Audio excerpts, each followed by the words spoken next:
Okay. We're here. We are here. Oh shit. Okay. Got everything set, then I start hearing my voice out of my speakers. Gotta mute myself. Okay. So here we are. Down, well, yeah, down a little bit. Volatility up a little bit. And the big question on everybody's mind, what happens next week?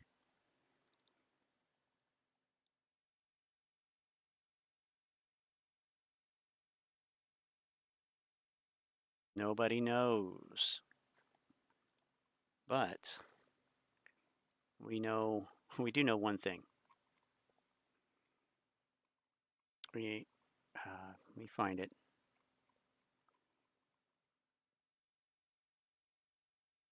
We've got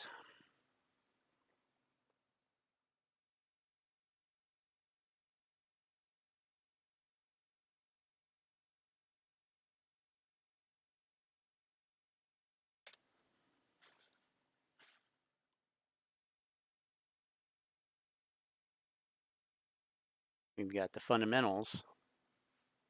Well, Model 3 dude. Yeah, you kind of beat me to the punchline there, but so whether or not you believe in whether you not believe in God, or this is from May. Okay, this was from Manual, so, but from Diamond Hands Investing. It's a new one for us. So whether or not you personally are invested in AMC stock, we have seen this one fall over 50% in the past year. But with that said, we've also seen AMC stock rally nearly 40% just in the last 5 trading days. And although some of that can be attributed to the overall indices rallying over the last 5 trading days, we also saw a lot of momentum going into the release of the new Top Gun Maverick movie, which actually smashed the Memorial Day box office records, bringing in $153 million in revenue over that 4-day weekend. So with AMC stock rallying on this news, making an upward move from $10 to over $15, the question now becomes, since the stock was previously $60 and has since fallen all the way down to nearly $15, is AMC stock a buy at these current prices? Is AMC stock a good investment? Okay.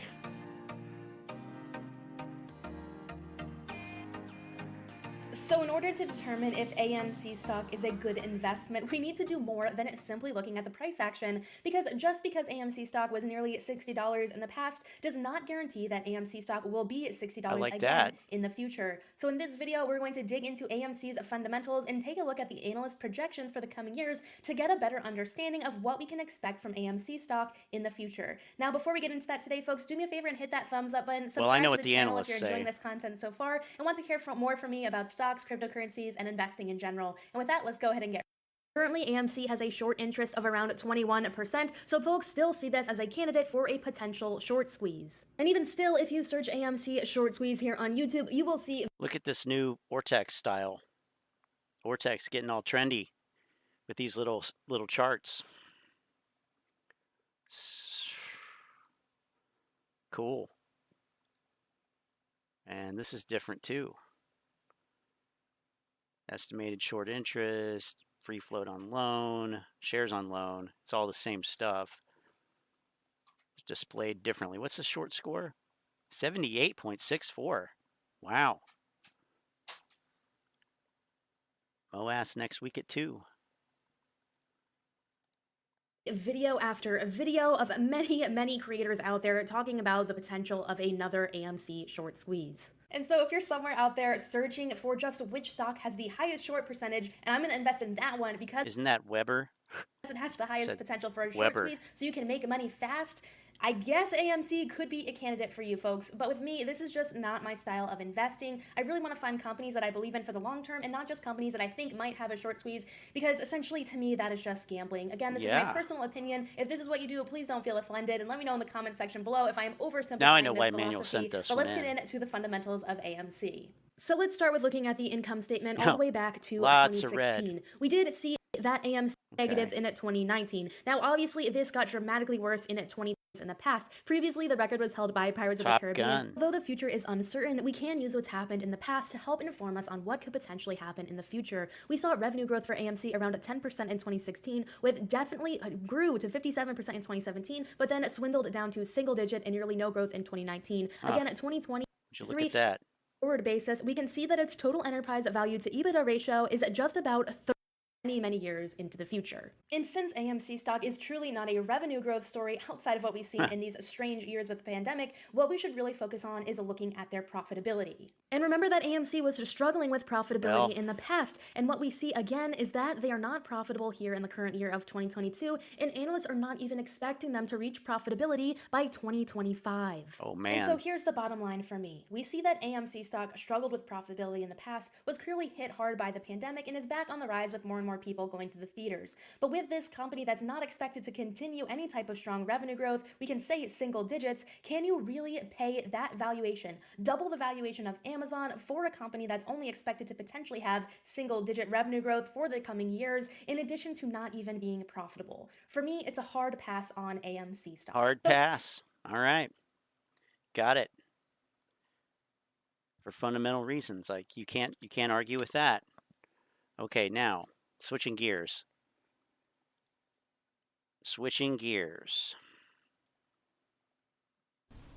Okay, we're back to Al from Boston. Al from Boston put this video out. I've seen a couple other YouTubers make videos about him. I want to discuss a few things. Number one, he opens up with a fear tactic. Citadel's lawyers are trying to figure out how to make us look like the bad guy. Stop. No shit. We've known this for a fucking year they've been doing that. Alright, so there's nothing new there. But the news there connects you to the story. Then he moves on. And he warns everybody, don't do a death threat. You think? This is the internet. And if you send somebody a death threat through the internet, that's a big trouble for you, because that's federal time.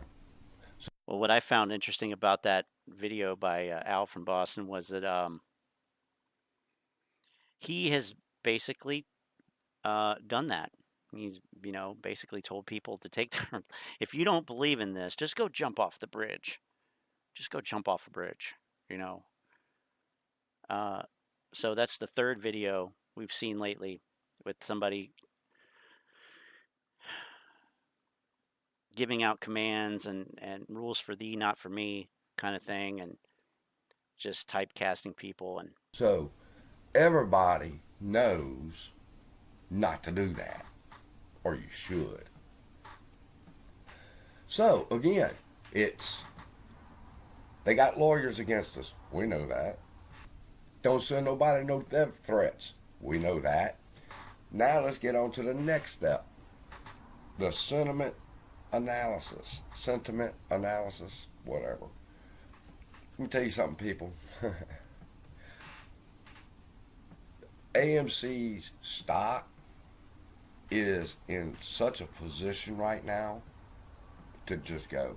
And I on very good authority. What does that mean? It's ready to go. Sometimes the computer needs just a little push to let it know which direction it's supposed to take off in. Sometimes the computer just needs a little push to know which way to go off in. Okay. Analysis would be it. Now, because I've looked it up. In fact, I'll show you real quick. Sentiment analysis, what is it? Here's an example of it and stuff. And once you understand that, you'll understand why not using the hashtags AMC and stuff is like really bad advice. Why? Because when you use the hashtag, for example, hashtag AMC, people see that and other people start retweeting and people are using it and it becomes to what? Trend. Once the hashtag begins to trend, more people have access to seeing it because they're interested in what's trending. So they click on AMC, they find out about the squeeze, they buy in, and that causes what? FOMO. FOMO. Now, let's remove the hashtag AMC. There is no hashtag AMC. There is no trending. With no trending, there is no FOMO. So if you remove the hashtag, you remove so the you got to have the greater fools. That part of the FOMO that would kick in because it would begin trending. Now, if we use hashtag Amy, like he suggests, which, by the way, they'd never be able to figure out. They'd never be able to figure out. That's a good code. Number one, to get something like that trending is going to be really, really hard. And number two, if it don't trend, nobody's chasing Amy, one might say. Easy. Even. So nobody will see the hashtag Amy. Why? Because it's not going to trend like AMC would or AMC Squeeze would. So Al from Boston is full of shit right here. This concept of not using the hashtag and not letting this news of AMC trend is detrimental to us next week. So if anything you would want to cause hashtag AMC Squeeze, hashtag AMC, hashtag GME, whatever you want to use, I encourage you to use it because if it trends, FOMO can kick in. That's what they're trying to stop. And that's as simple as can be. Al from anywhere is a double agent working for Citadel, trying to stop the social media activity. That's what I'm kind of getting from that. But yeah, who knows? It's an odd video though. Right. It is counterproductive. Makes no sense. Hey there, I have really good news for AMC. I know what's happening. The great wealth transfer is taking place, and it's a great thing. There's going to be so much peace, rest, like our hearts are just going to unwind. There's this tension that we all feel, and it's just going to just open up like a flower. It's going to be glorious. And glorious. The individuals who are in power are just making that happen for us. There's so much that has to fall into place, and there's so much that has to change within the economy, politics, the infrastructure, all that stuff. But the wealth transfer is taking place, and the people who are in power have been appointed to help us, and they are helping us. And so we're blessed. Hallelujah. Okay, that's appropriate for Sunday. I don't know where Manny finds these videos. I have no idea. It's all stuff that I've missed. I have missed. Yeah, so we've got, I know,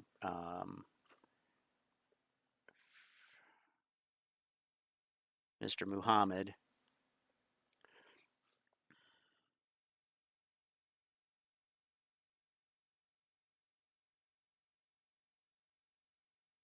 I'm going to get that red alert video. Scavenger. Scavenging for views with bullshit. The honest truth about the squeeze from Short the VIX. The honest truth, huh? Okay. A preview of his next video, but I didn't see that red alert. I mean, I didn't watch it yet. So here it is. Or is this it? Pump and dump plays. Hey, this is Frankie. Let me say I'm not a financial advisor. Anything that I say. What about you know, he's got so much conviction that, you know, oh, this is my last video on AMC. Last one. You all know what the play is. Less than a week later. This video should be used for entertainment purposes only. That's some conviction and commitment right there. Whatever I say in this video is my opinion. It may not necessarily be factual. And don't let what I say in this video be the determining factor for you buying any type of stock, any kind of asset. I'm just an entertainer on YouTube. Look, sure. This video gonna be real quick. You know, let me say this. When I did the video yesterday, and the video was talking about the devil using technology to gather information and data on apes and retail investors on social media to try to prove that we're bullying people that's anti-AMC. See, in my opinion with that, what the devil is doing is that he knows he's done so much dirt and he's so hated to the point to where even after we have the Moass, people are going to continue to talk to him in a negative way. So the information, in my opinion, on social media is having a negative effect on him, his company, and his business. And see, that's what he don't want. So what he's trying to do, he want to clean his image up. It's all, in my opinion, he's all about cleaning his image up. And this probably want other people probably want him to clean his image up because he make people money. So to me, that's what it's all about. And my thing is, even if he go, I don't want to mess with anything that he has anything to do with. So if him and two other market makers, man, they're going to go into crypto and they're going to start a crypto exchange or a crypto platform, I'm not going to have anything to do with that particular platform as long as I know they behind it. Now, if for some reason he happens to corner, you know, the cryptocurrency market, and I ain't got no choice but to deal with him because I'm going to deal with crypto, then I ain't got no choice. But if he got his own exchange, there's plenty of exchanges out there, man. I ain't got to have nothing to do with him. You see what I'm saying? And it's kind of screwed up because what he's doing is that he kind of reminds me of a Karen. You know, he's been out here, you know, causing all this havoc, taking people money, and creating. Ken Griffin is like a Karen. Okay. And all these problems. And then now all of a sudden, man, he want to cry victim. No, he want to be a Karen. He want to make it seem like he the victim, but just dismiss everything that he's done. You see what I'm saying? So all I'm saying is, man, if you're going to battle, really, you ain't really got to battle, dude. I mean, all we got to do is just buy and hold. And you can talk about stock market manipulation and criminal activity in the stock market without actually mentioning his name. Everybody at this point may know what's going on. All you got to do is talk about the stock market manipulation and the criminal activity that's going on in the stock market. It'll lead back to him ultimately, or some of the 1%ers. So you ain't got to mention none of their names. Don't even worry about it. You know, all we got to do is buy and hold anyway. So ain't no need getting caught up in nothing crazy, you know, on Twitter or on social media trying to deal with dude. But if you're going to talk about him, you're going to ride on him, then just use intellect when you do it. And, man, just don't be so emotional. But look, man, this week, a lot of us are anticipating a lot of productivity for AMC that can be good for our short squeeze play. And, you know, the devil and the 1%ers, they need liquidity real bad. They need liquidity to continue to finance their short positions, and they need liquidity to fight us in this short squeeze play. And the devil really have been surviving in this short squeeze play because he had been using us as a cash cow. He's been using the money that we've been putting in meme stocks, AMC, and GME in order to fight us. So he's been using our own money to try to destroy us. You see what I'm saying? So, man, when you're involved in a short squeeze play with 1%ers like the devil, sometimes you got to move a certain way.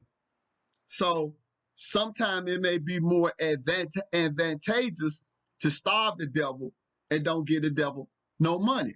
So this week, since we anticipate that this may be kind of a big week for AMC and the short squeeze play, hopefully it is, a lot of us saying, man, we're going to starve the devil. We're not going to promote no pump and dump plays, and we're not investing no money in no pump and dump plays. You see what I'm saying? Because the devil can use that money, and he can use that money to try to hurt the short squeeze play, and bring problems. So if you look at, like I always say, man, if you look at the pump and dump plays, they just slices of the cake. AMC is the whole cake. You see what I'm saying? We want the whole cake. That's it. Let me guess, you want to eat it too. Get the whole cake and you want to eat it too. There are no pump and dump plays that have the ability to bring you financially what AMC gonna bring you. And see, the thing about these pump and dump plays, it's kind of sad, man, because retail get taken advantage of with these plays, with these pump and dump plays. Because all you get is somebody artificially pumping a play. That's it. Then they throw terms out there that, man, it's heavily shorted. Go all in to the moon. And then people start emotionally trading and getting into the play. And then you got experience, not just the devil and the 1%ers, you got experienced traders that sit back and they watch that. Then they short the stock. Then they make money. Because you got people on these pump and dumps, they emotionally trade, they jump in, they FOMO in without doing research, then they get squashed by experienced retail traders and the 1%ers, then they get their money taken and they get left holding the bag. Let's say, for instance, Redbox.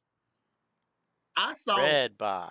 I wasn't interested in it, but I saw quite a few people talking about Redbox. They started making money when the stock was $4 or $5.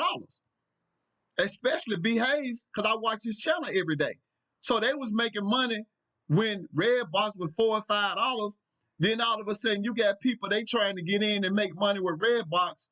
When Redbox, it's like they're going to try to hold it, or they FOMOing in when Redbox $15, $16, $17.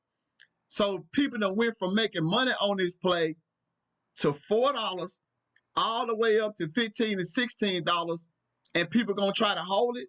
And then you wonder, man, how people get caught holding the bag because they emotionally. So why would the same logic not apply to AMC? That's my question. He's laying it out here. He said people bought in at the top. They're just going to get stuck holding the bag. Isn't that what happened with AMC too? So I'm confused. They trading and they FOMOing in and they jumping in, and people getting their money. He's talking about Redbox, but you could be talking about AMC. But like I said, man, I digress, man. I think I'm doing this video because, like I said, man, a lot of us, we ain't promoting no. We think this could be possibly a big week for AMC, so we ain't promoting no pump and dumps. Every week, we're not going to be giving the devil, man, all our money to help fight us, man, with our short squeeze play. So, if you ain't with the short squeeze play and you want to continue to put your money in the pump and dumps this week, then you do what you need to do. You do you. But a lot of us, we ain't doing it. Thank you for taking time out to watch the video. Have a nice day. Okay, cool. He said his piece. Right.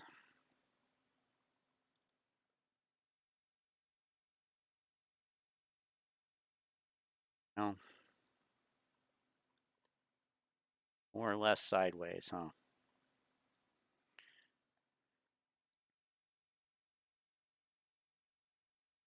The Congress bombshell and your shares. Is Congress bailing out the AMC and GME squeeze? The honest truth. Okay. What's going on, guys? What's going on, guys? What's going on, guys? Welcome back to another video. In this video, I've got a very important AMC update to bring all of you this evening. So what we're going to be talking about in this update is what I believe to be the truth about this AMC short squeeze situation at this current time and where I see things playing out. I think this is a very necessary video at this time because honestly, I see a lot of people coming into my streams or my videos. Now that's odd. Capital said he came out with a necessary video the other day. a necessary video. He said that. Or even on other social media platforms every single week saying, this is going to be the week, every single week, or next day's, tomorrow's going to be the day. And then people set themselves up for disappointment. I've been saying this for a long time that I think this situation is going Oh, you don't say. Okay, interesting. To play out over an extended period of time, because at the end of the day, nobody knows when it's going to happen or potentially how high this thing can go once it eventually or if, right? Potentially starts to fire off. But before we actually cover all of the information and analysis on what we're looking at here going forward into the rest of this video, I want to make something absolutely and abundantly clear. There's no guarantees. Because I know some people are going to not like some of the things that I say in this video, and some people are going to say, hey, this is a lot of great information and this is benefiting me. For me personally, I've not sold any of my shares. I'm holding my entire position that I'm in with. I will buy more if I see fit. In my investment thesis in this situation is, remember, I'm a younger person. I'm 23 years old. I put in... Yeah, right.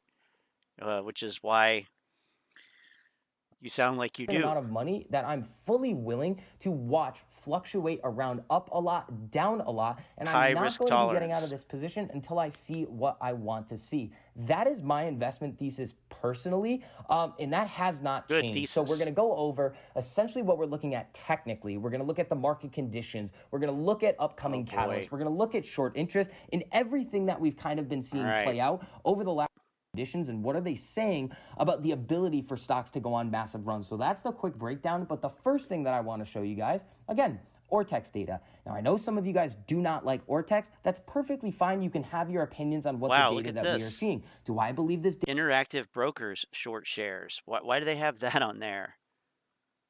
Why do they have that? That is weird.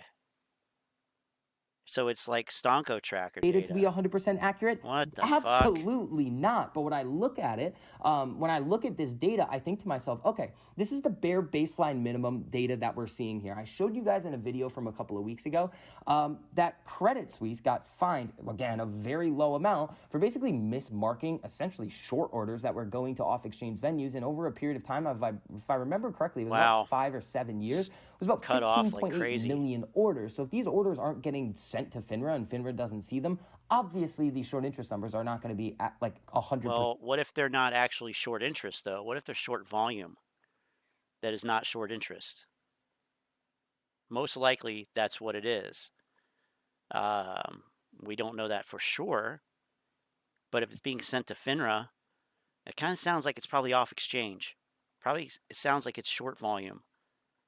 That, you know, the I don't know, 30, 40, 45, 50% that happens every day that comes about as a result of off-exchange orders from payment for order flow. It has nothing to do with short selling. You know, maybe, probably. Percent correct, but this does serve as a bare baseline minimum, and having 22.5% estimated short interest is very, very, very high. And when we talk about short squeeze scenarios in gamma squeezes and everything like that, it's an if this, then that statement. So if we end up seeing price start to go up past a level where the shorts do not want to hold their positions any longer, that's when we're going to see some shorts starting to cover, close their positions, get out, and that's when we see some buying pressure. So why would that happen? That's the question. Yeah, that's a correct, you know, marginally correct if-then statement. But what would cause that to happen? Because it hasn't. It has not happened. You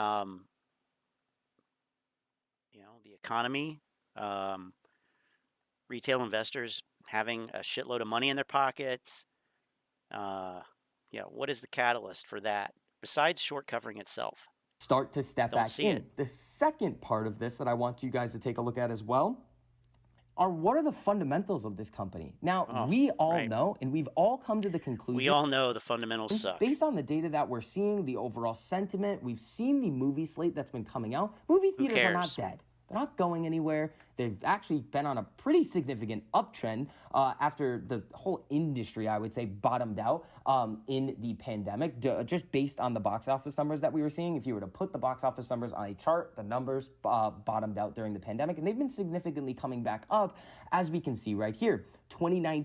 $11.3 billion in sales, or in domestic box office numbers. Now, when we come over to 2020, we saw it drop all the way to 2.1 billion. We saw 2021, very big, significant increase here, about 4.5 billion total in the domestic yearly box office. And then this year so far, we've already done about 3.5 billion. So with AMC positioned as the #1 movie theater company in the United States, well, that's a very, very good sign that the overall box office numbers are coming back and are on their way back to those pre-pandemic levels. Now, when are we going to... Right, so they don't get most of this, and that is the total. So coming from all theaters, I guess as an indicator of the overall industry. But even when it was 11 billion, 11 billion, was AMC doing well then? They get there? Well, there's some projections for that, but again, nobody really knows for sure at the end of the day. But what we do know is we have a very, very strong box office slate going into the end of this year and going into 2023 as well. So we also have a couple of other things that Aron has kind of given us as well. I mean, look at the average. It's only 10 million.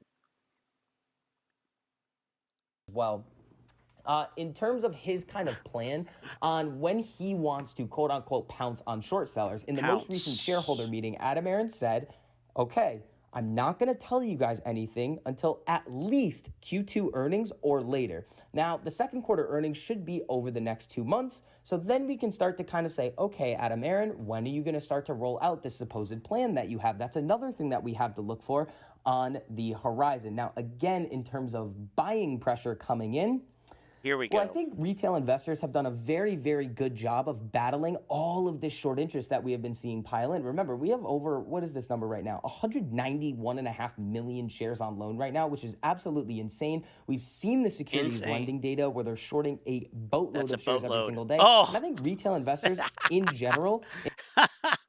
Wow. Million shares on loan right now, which is absolutely insane. We've seen the securities lending data where they're shorting a boatload of shares every single day. And I think retail investors in general and institutional investors in general have done a decent job of trying to counteract all of this shorting pressure coming in.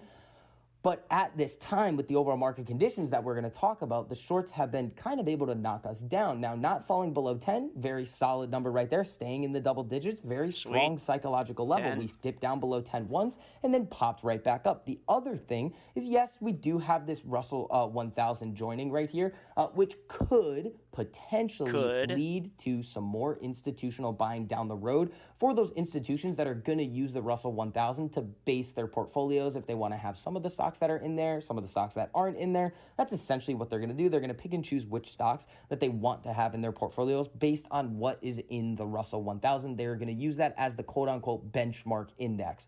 The other thing that we have to look at here is institutional purchases and sales. So this is getting more into, we're going to have to wait a little while. In my opinion, again, I think this situation is going to take some time to play out for a variety of reasons, which is where we're going to get to in this video. If you guys want to call me a shill for talking about market conditions, that's perfectly fine. But you guys hearing this information, in my opinion, is very important, especially with where we're at right now in this whole situation. So we've seen institutional purchases go down. 8.1 million buyback. Institutions are still holding a very significant amount of shares. We've still seen net inflows of institutional purchases over the last 1, 2, 3, 4, 5 quarters, at least.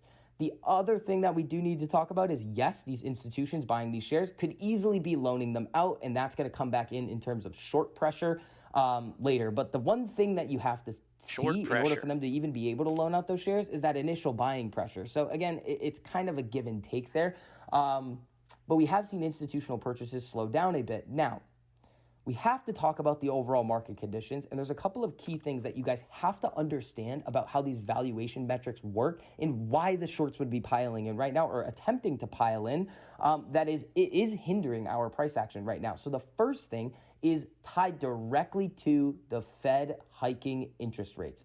When we look at this right here, increased rates are generally seen as having negative effects towards stocks. Now, the reason is something we've talked about many times in the live streams and the private streams in the Discord as well. But this is because many valuation models incorporate the discounted cash flow model. The DCF model seeks to value a stock by discounting a company's estimated future cash flows back divided by the up and see it. So this is very broad, almost like Jesus Christ.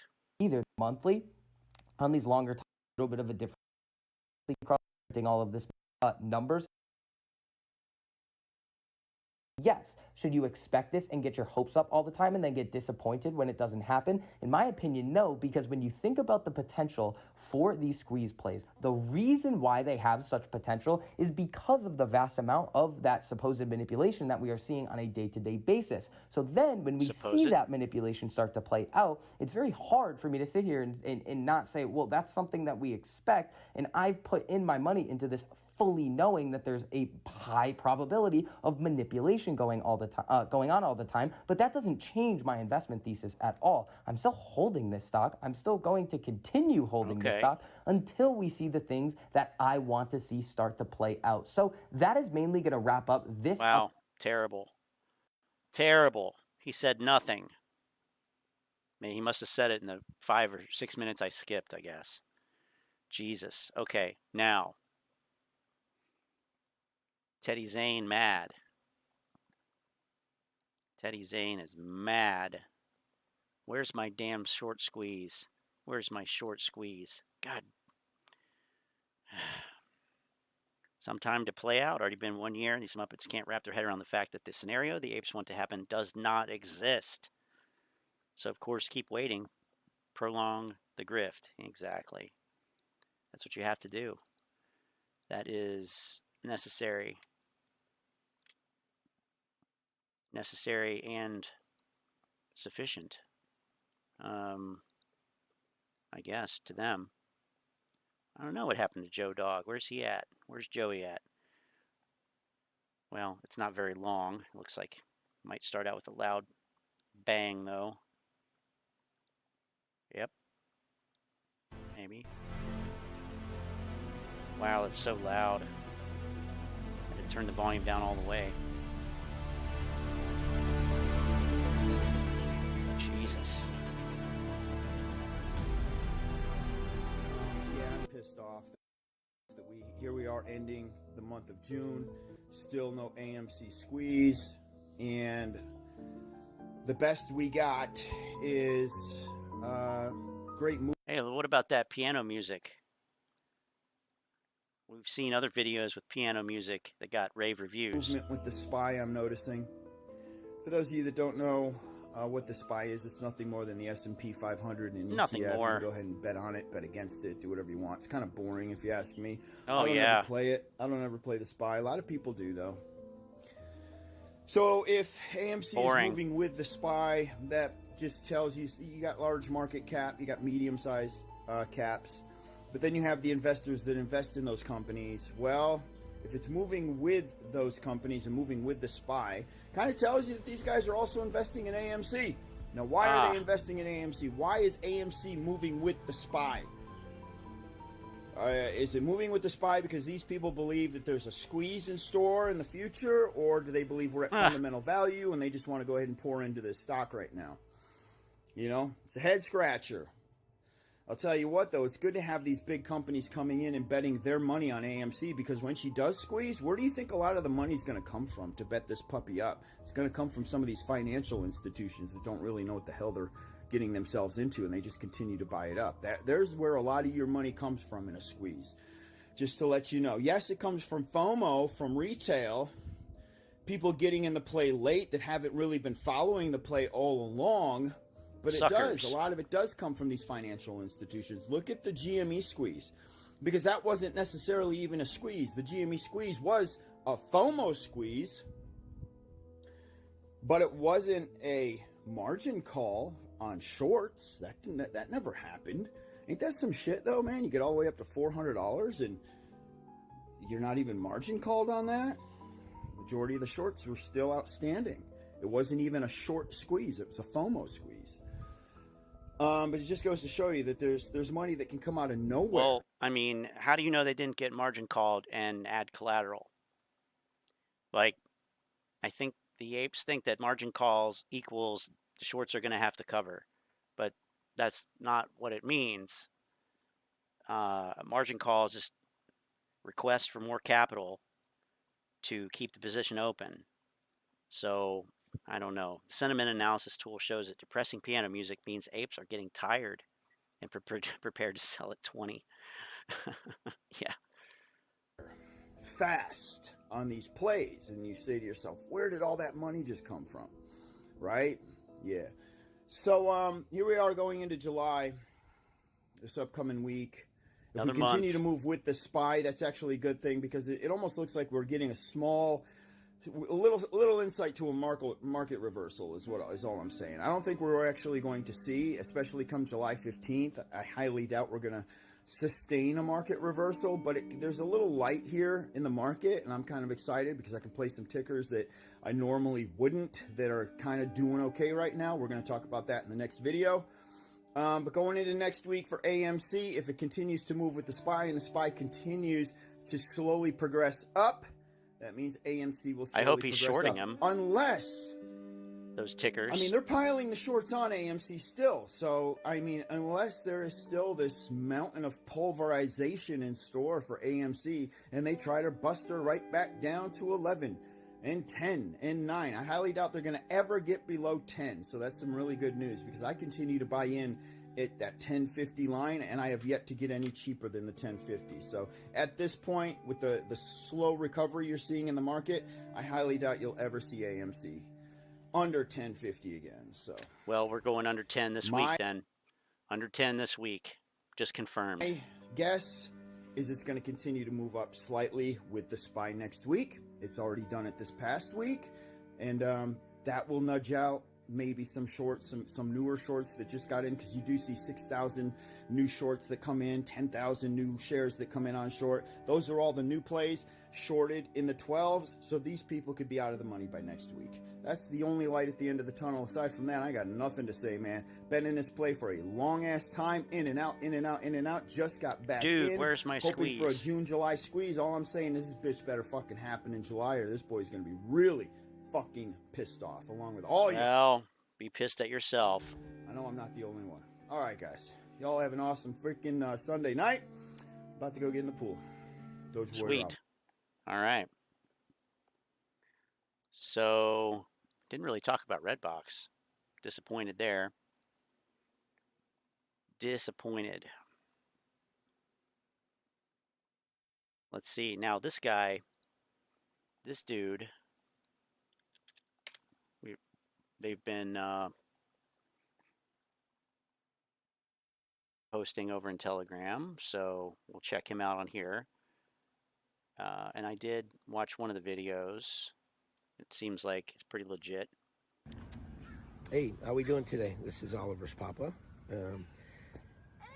I made a comment the other day on Twitter, on a thread that Adam Aron was the OP, and it was about the tins for the Jurassic Park opening this weekend, I believe it is, and some other investor. So this was from a bit ago. Our free popcorn and stuff like that, which I think was my comment. I think was rather civil. He and I follow each other on Twitter. He followed a lot of people in the beginning, and my question to him was simple: is when pounce? You guys know what that means.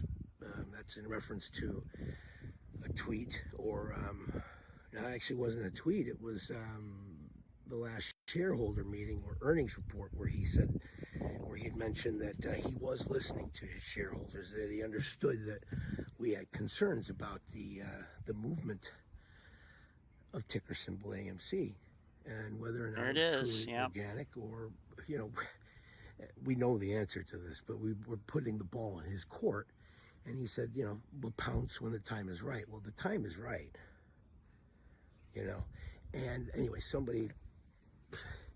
one of these people who worship, these people who are in love with him. Look at that lovely decline in volume. All of this stuff. And yeah, that's tapering out. His meeting with Trey in the beginning of all this, very inspirational, very cool.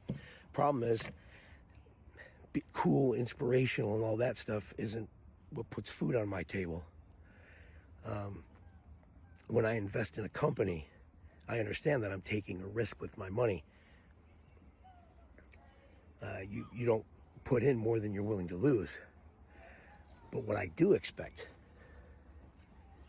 is that the CEO of the company I'm investing in has my best interest at heart. And part of that includes making sure that my ticker symbol, the price of my stock, is moving with integrity. And we already know the answer to that when it comes to AMC, GME, and probably a number of others. I don't think it's unfair. I don't think it's shilly. I've got people who are half my age explaining to me what a CEO does. And yeah, I know what a CEO does. But he also bears a responsibility to his shareholders to make sure that the money that we've invested in his company, our company, he works for us again, right? That our stock, our security is not being abused, manipulated. Our orders being parked.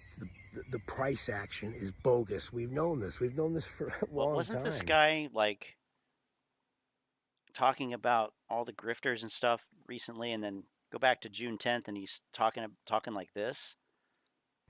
Some people have known it a lot longer than people like me have. And again, I ask you, I said, where is the shill comment? This is my money. I'm not in this for class warfare. I'm not in this because I want to make a statement. I don't give a shit if your market's fair when I'm done with this play, because I'm gone. I'm out of there. I'll tell you what, though, the money that's parked in there now, I want to know that the money is being honored. I want to know that my ticker symbol moves with integrity. And if I can't ask the CEO that question, if he is somehow absolved of any responsibility, because well, it's his job to build the company. No shit, Sherlock. I know what his job is. His job is to make also you rich. To protect the integrity of the stock. If not, then delist the fucking thing. Mr. Aron, I have a lot of respect for you. I think that you're business savvy. I think you're a very personable person.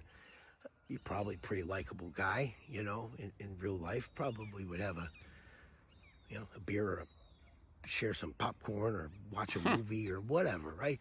I think you're a good guy. But fucking do something. Do something. Whether it be file a report, whether it be at least address your shareholders. Give us a share count. How about a share count? Give us that much, huh? Anyway, I'm sick of hearing this shit. We're not supposed to question our CEO and buy and hold to the moon and all this. Hey, I'll hold this shit for another 10 years. I didn't put more money in than I could afford to lose. That being said, when you invest in something, if I were to say, hey guys, I'm going to do a children's book. I'm doing a book for children, for autistic children. I need you guys to put some money into that. I'd like for you to put some money into that. And then you say, well, look at Robert's not doing a whole lot. Oliver's Papa's not delivering. Yeah, this must have been before he tweeted the share count say, I'm not fulfilled 6 times and my blah, blah, blah. responsibilities. And as of right now, that's how I feel about Mr. Adam Aron. Take it or leave it.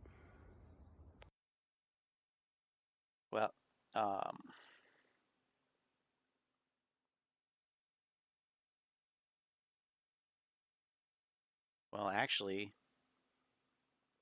he lives in Norway. Huh, cool.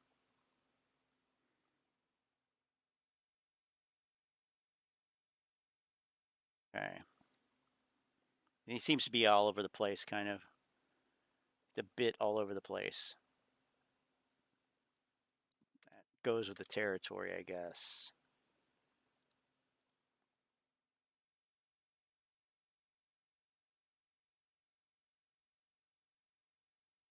Let's see. Now that some YouTube shill wants individual investors to have an AMC blackout on social media, let's get it trending now more than ever. And Kevin Griffin lied. Kevin Griffin lied? I thought it was Karen Griffin, but individual retail investors. Ken Griffin lied. I tried edit post, but it won't let me. Good. Fantastic.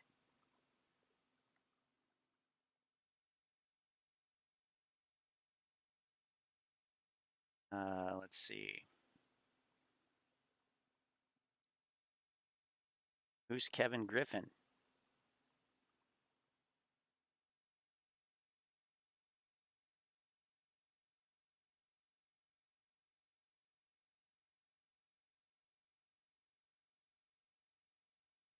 Ken Griffin lied is trending again on Twitter. Yeah. Yep, we're good here. Just got a little bit late of a start.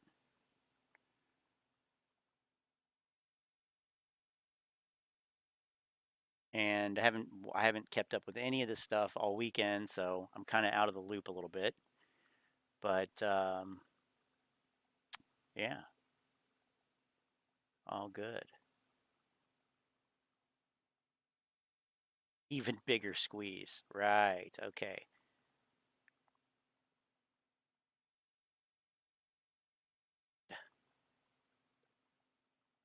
Preview of Frankie Mohammed next video.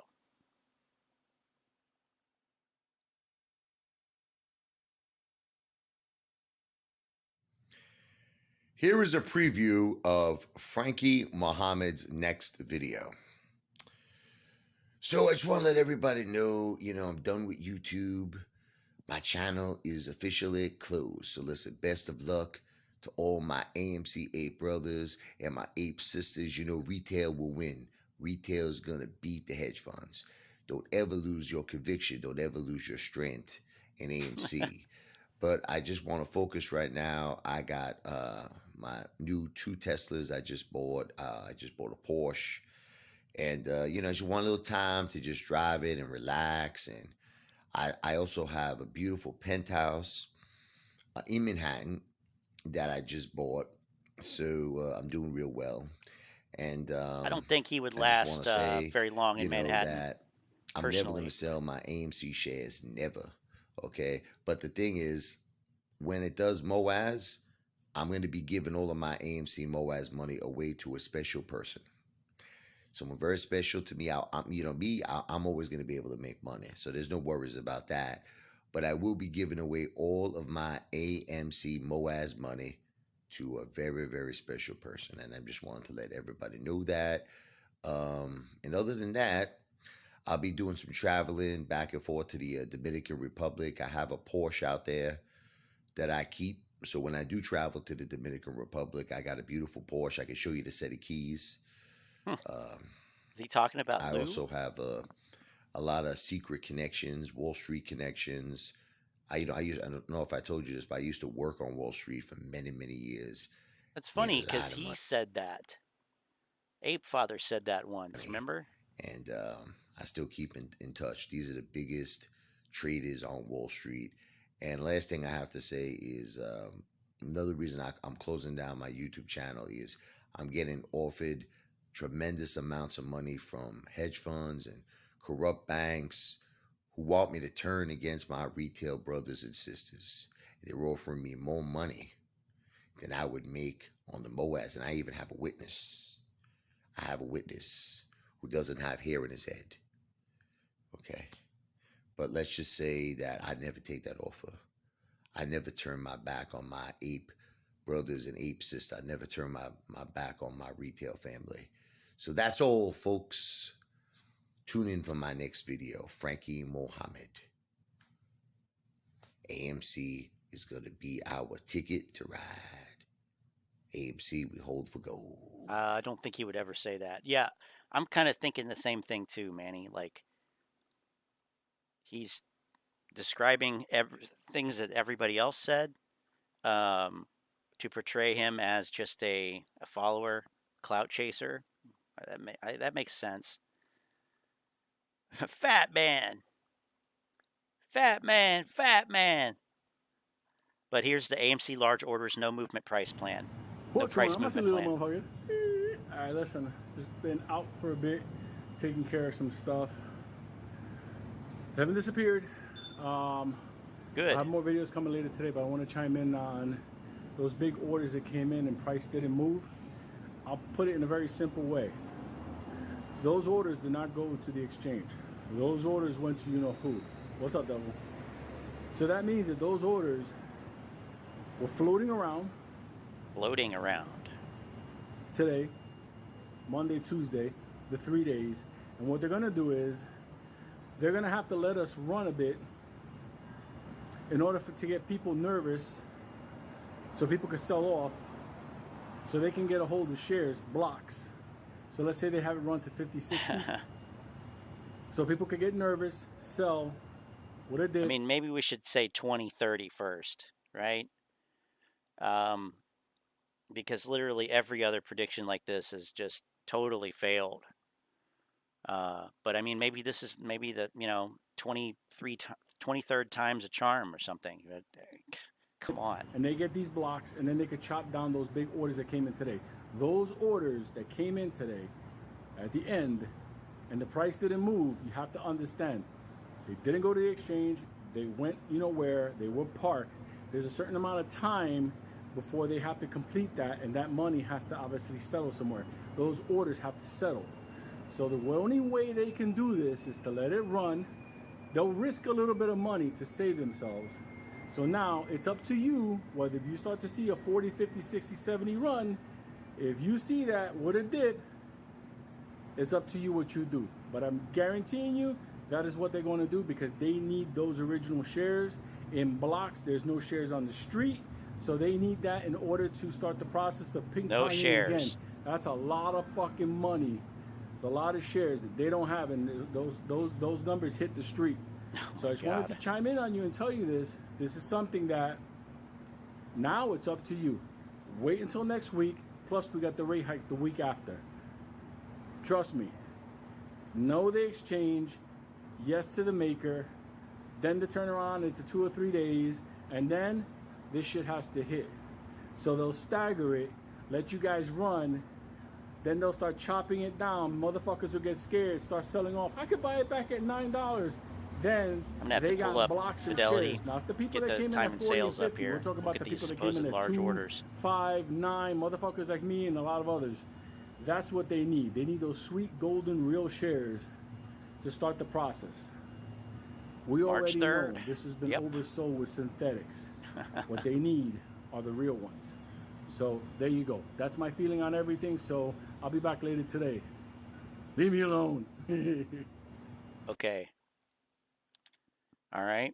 Now, yeah, we moved to July 3rd now, which is what? Friday. It's Friday. This coming Friday. But now we have this guy. Who is this guy? Some Johnny come Arthur Lazier. Is that it? 8.1 million share buyback. Check yourself. All right. What's going on, my silly little motherfuckers? Ooh, like, subscribe, do all that shit. But I just want to get into a couple different things with you. We all know that there's going to be a run up this week. We all know. 8.1 million. We all know there's going to be a run up this week. 8.1 million shares. Holy shit. That's so many. Oh my God. I can't even fathom how many shares that is. Holy shit. Where are they getting them from, too? I mean, they must be fake synthetics. Fake synthetics. Not genuine synthetics. Okay. Shares have to be bought back. I want to talk about you, though, and how you have to approach this week. It's super important that you check your emotions and you don't talk to anybody about this play from this point on. What? If you're talking to new people about it, they're going to ask you, hey, what's the deal, this, that, the other thing. And they're new. So they're going to cause a little bit of Don't you need new people in the anxiety cult? that you might be dealing with to exacerbate itself. We all know what the situation is. We all know this fraud. And to explain it ourselves one more time to another person doesn't do us any good. So in the next couple of days, when you see a run up, if you see it. What a weird point this is at. Don't talk to anybody about it. Don't post anything on social media. Don't do this. Don't do that. What? Excuse me? Why not? Fall. I mean, wouldn't it be something if, this thing did experience something in the near future, but it was easily, you know, quelled because there were no new people or something, like this would backfire. Kind of seems like it would. You haven't told anybody about it, because if you do, they're going to try to hold you accountable to like what you said, and don't realize that under the gun you've been dealing with the most fraud that's ever happened in the market, upon other things. Bigger players than they could ever imagine, the most volatility in the play. These are all factors that none of these people, if they're not in this play, have ever dealt with. So keep that in mind. Do yourself a favor. Don't share this shit with them. And at this point, it's you against the world, you know? You against the world, like right. I said, like, subscribe. You help me out a ton. And I actually enjoy doing this. So I like the dialogue at the bottom. I like the comments. It gives me more shit to talk about. So hope y'all having a good Sunday. Okay. And a little bit of food for thought for you. I'm over at the ocean. It's beautiful out here. Somerset, Mass. Later, y'all. Okay. So somebody said, where is it? Aren't those shares due to moving from Russell 2000 to Russell 1000? I don't know. Are they? I don't know. But let's see. So what I am going to do is bring in this window.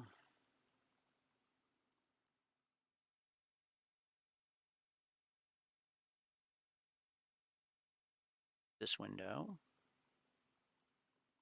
There we go. I'll move it over. So this is a time and sales window from Fidelity, Active Trader Pro. Let's go to Friday. Let's do all. Well, we want, I guess, the regular hours. What do we got?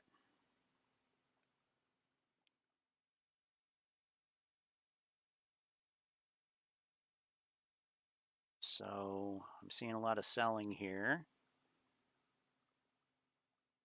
That's all on the members exchange. Maybe I should filter it by size. Greater than 1,000 shares. Okay, there's some big orders. A lot of on exchange though. A lot of off exchange too.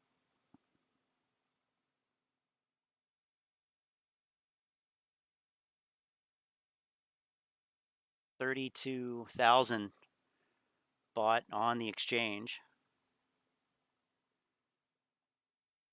Well, I guess we can up that limit then if there's 32,000 share orders. They saying cult behavior. Are fake synthetics real shares? Well, yeah, I mean, they kind of fake synthetic. If it's not a real synthetic, then it is a real share, right? So, yeah, there's already that guy. Cosmic Lightning Warrior.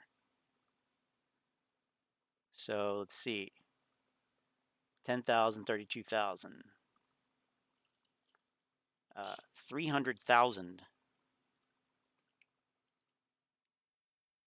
That is off exchange, but it was sold at the bid price.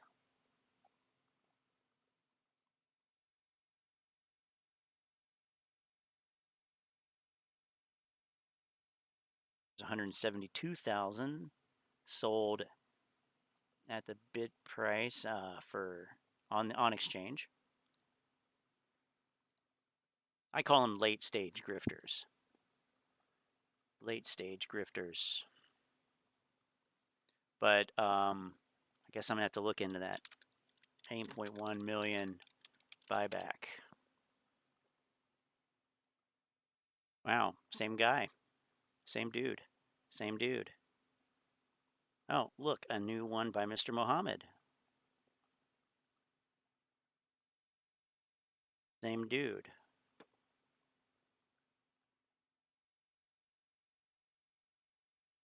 One way or another, time prediction.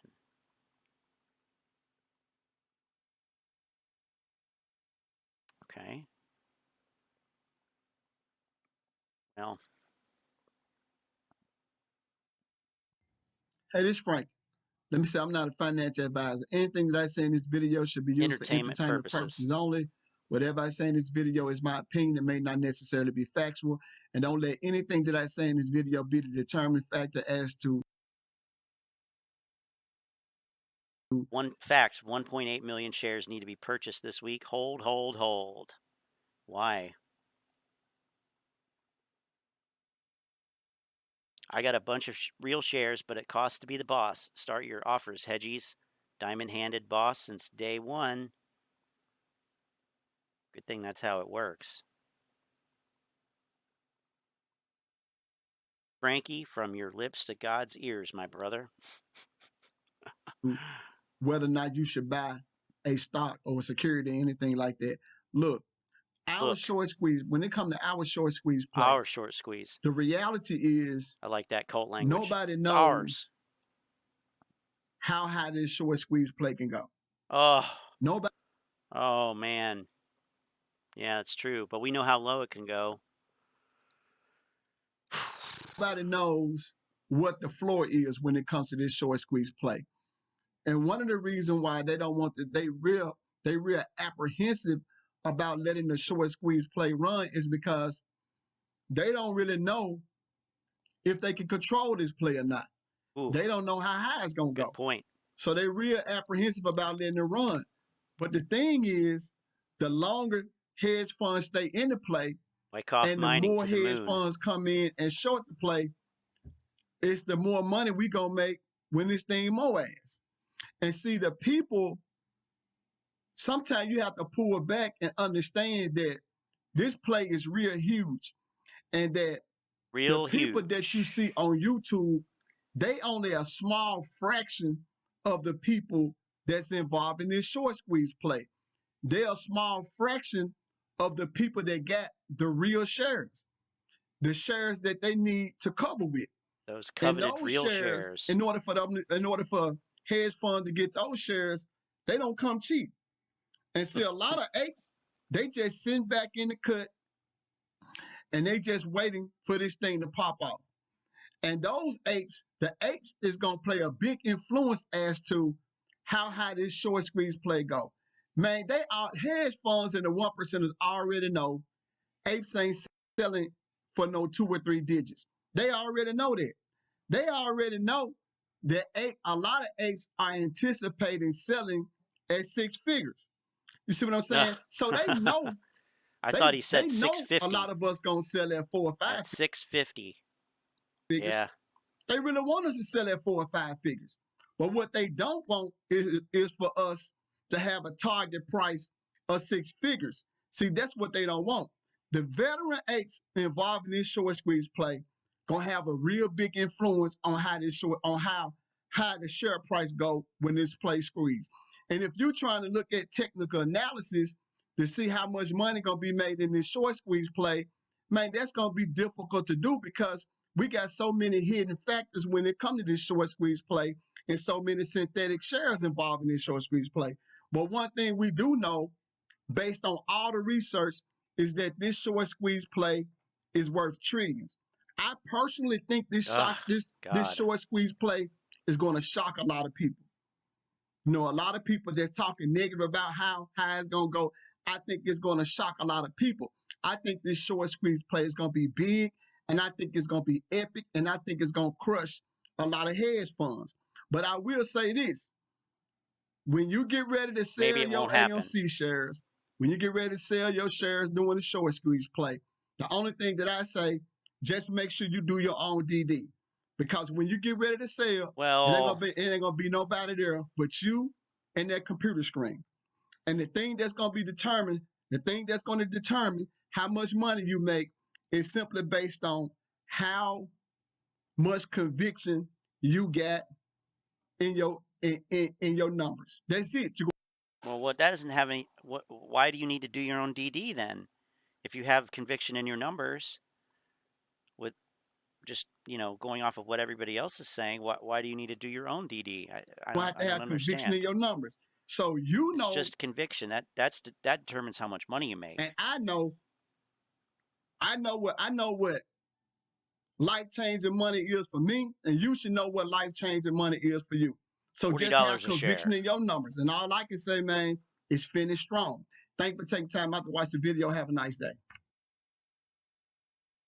God. Okay.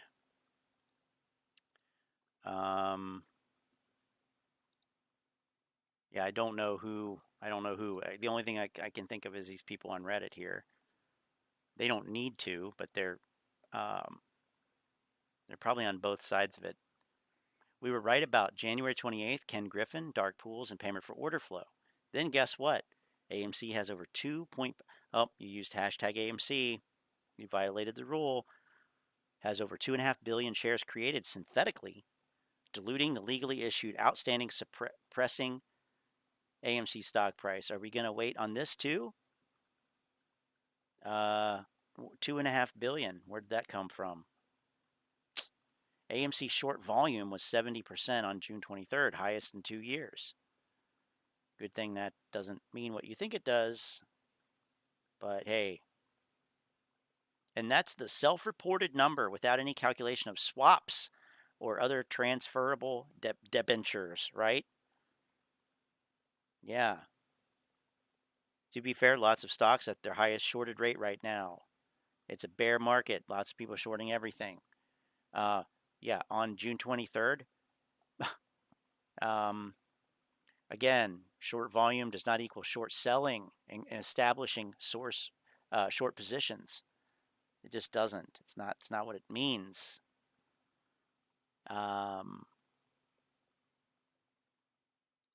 Rule violation. So yeah, source for 2 billion shares. I don't know. I have no idea.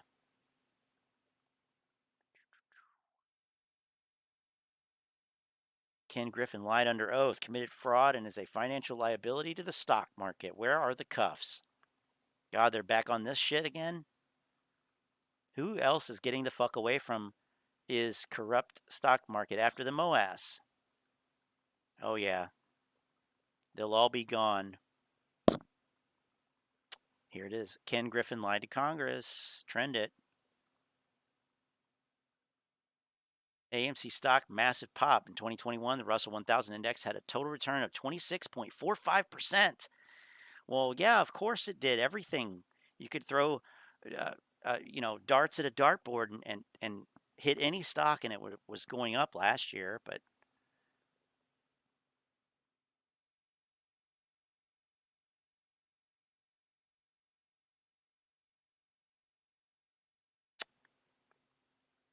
first time since Thanksgiving weekend 2018, the top 4 films pulled in over $20 million each. Cool. Well, they're going after the boomers with this Elvis and Top Gun stuff, aren't they? Focus, boomers, Citadel, beach service, umbrella and chair rentals.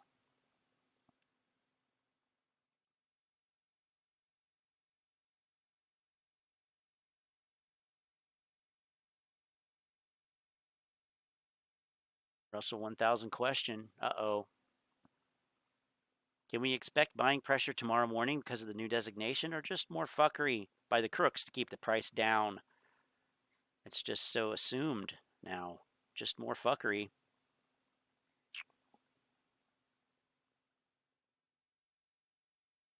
Moass tomorrow.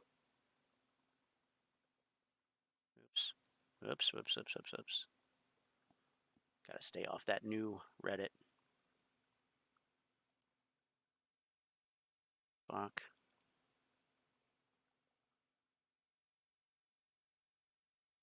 You got a spam email.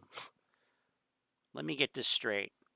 So theory of synthetics, naked shorts aside, printing phony money, basically. Now we're finding out, which we already knew, brokers and market makers colluded against retail, basically doing a mass illegal rug pull. You can't even call this a pump and dump because retail did not dump. Basically, the casino changed the rules due to losses being too high to snap a finger. And why? Because they probably thought, okay, worst case, we'll pay like $50 million to the Gary G tax fine. and save the billions we would have lost.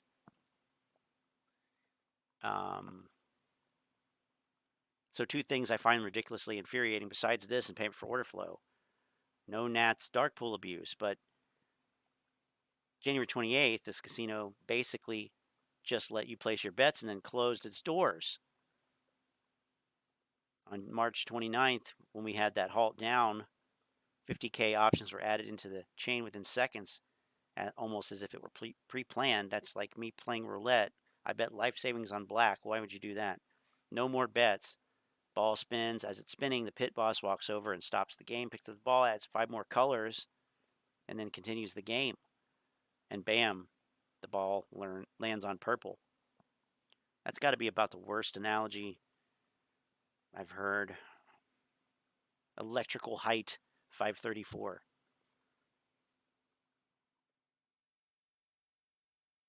After Moass, let's all get together in a circle and throw all shorts in existence into a fire. Why would you do that? The reason that you would conceivably be rich would be because of the short sellers. So why would you do that?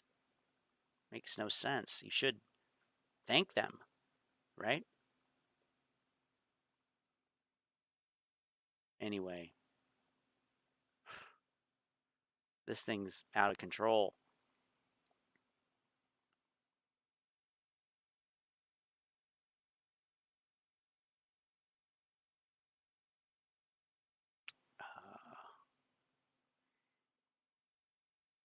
So which one of you apes got a vanity plate?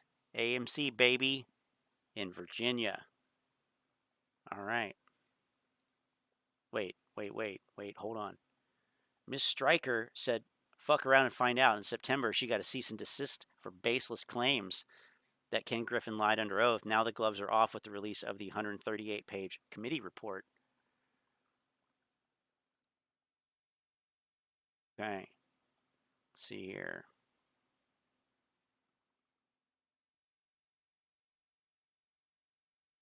$35 this week. Let's try 15 first. Okay. Dream come true, apes exit the market. Okay, y'all are talking about old cartoons. I remember Quick Draw McGraw. Simon says AMC go down. Just based on, actually it's down, but now we know that, cost to borrow 49. Oh shit. 49. Okay. Dave Lauer just shocked the world. How? What did he do? Did he announce that he's actually a woman? That would be shocking. I'm just going to check and make sure it's not that. What is going on, guys? Welcome back to the channel. Thank you so much for joining us today and for your support. My name is Matt Stoner. Today I'm back with yet another AMC video. Lots to talk about as more information starts to creep out with regards to that GameStop report. People are more frustrated than ever. I'm going to go ahead and run through That's funny. 2 of the most recent developments that we came through, so be sure to stick around.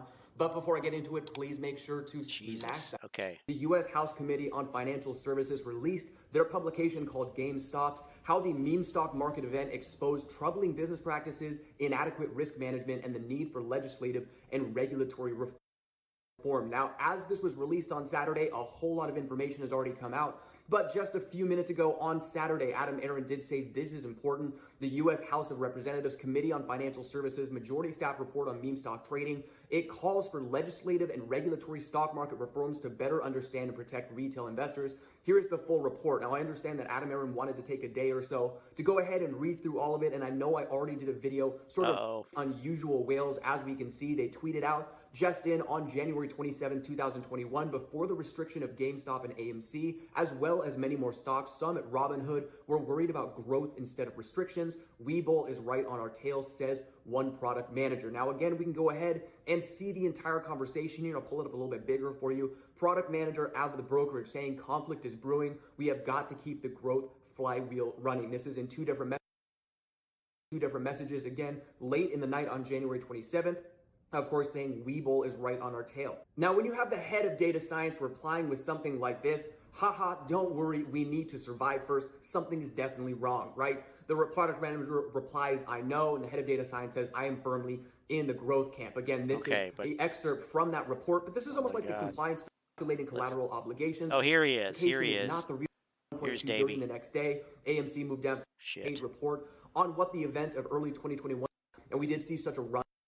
Lauer has an incredible thread kind of breaking everything down. This is where I want to focus the majority of this video. Of course, on June 24th, he tweeted out the House Financial Services Committee released a 183-page report on what the events of early 2021 exposed in terms of market weaknesses, conflicted business models, and the various problems exposed by retail interest. I haven't read it yet, but I'll send out thoughts when I do.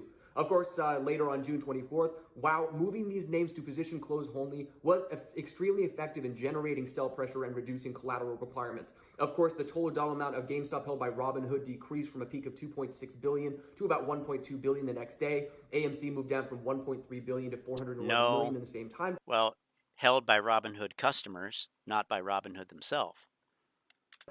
Ultimately, these trading restrictions and outages limited market access for ordinary retail investors and undermined confidence in market integrity. Continuing on with his thread, as we, the investors, have explained to the SEC and Congress, gamification is not the real issue here. The issue is a completely broken business model that puts brokers' interests at odds with those of the customers. Robinhood did not incorporate best practices observations from FINRA for improving its stress test, nor did it utilize publicly available guidance from the DTCC for calculating collateral obligations. Why is Robinhood still allowed to operate? Constant fines and corrupt business practices are, not necessarily deterring them, right? A lot of these companies will write these fines off as cost of business, and therefore we never actually see any change in this behavior, which is incredibly frustrating. Also, find this key finding to be very damning. Why was the DTCC doing this? What if they had been wrong? Why could they have made ad hoc decisions like this? What systemic risk did they introduce by doing this? Undercapitalized firms put the entire system at risk. Why bail them out? Once again, this key finding number 4 that I went over yesterday. Well, I mean, they bailed out all of the banks in 2009 after the great financial crisis. Is this really that surprising? Is it really that surprising?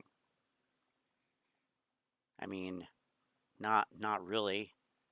I personally don't really get the outrage. The TTCC waived $9.7 billion of collateral deposit requirements on January 28th, 2021. The DTCC lacks detailed written policies and procedures for waiver or modification of a disincentive charge if it calculates for brokers that are deemed to be undercapitalized and has already regularly waived such charges. Okay. So, Dave Lauer, I mean this in all constructive seriousness. What the actual fuck, FINRA? This is how we are policing brokers? This tweet might get me kicked off the committee I volunteer on. Yeah, it might. Much milder tweet got me blocked from him. Didn't even curse. Just said he was grifting. I don't like that. Lou just dropped. Lou just dropped. Just dropped. All right, all right. Is that him? No, that's not Lou. It looks like Lou. I can't even keep it all straight. I don't know. Illuminator. Right.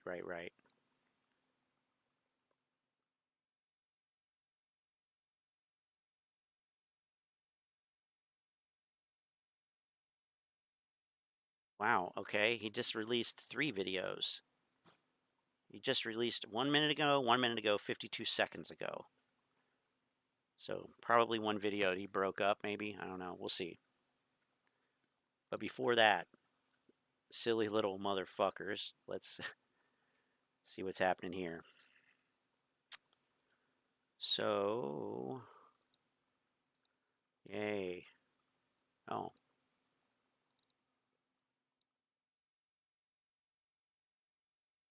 No?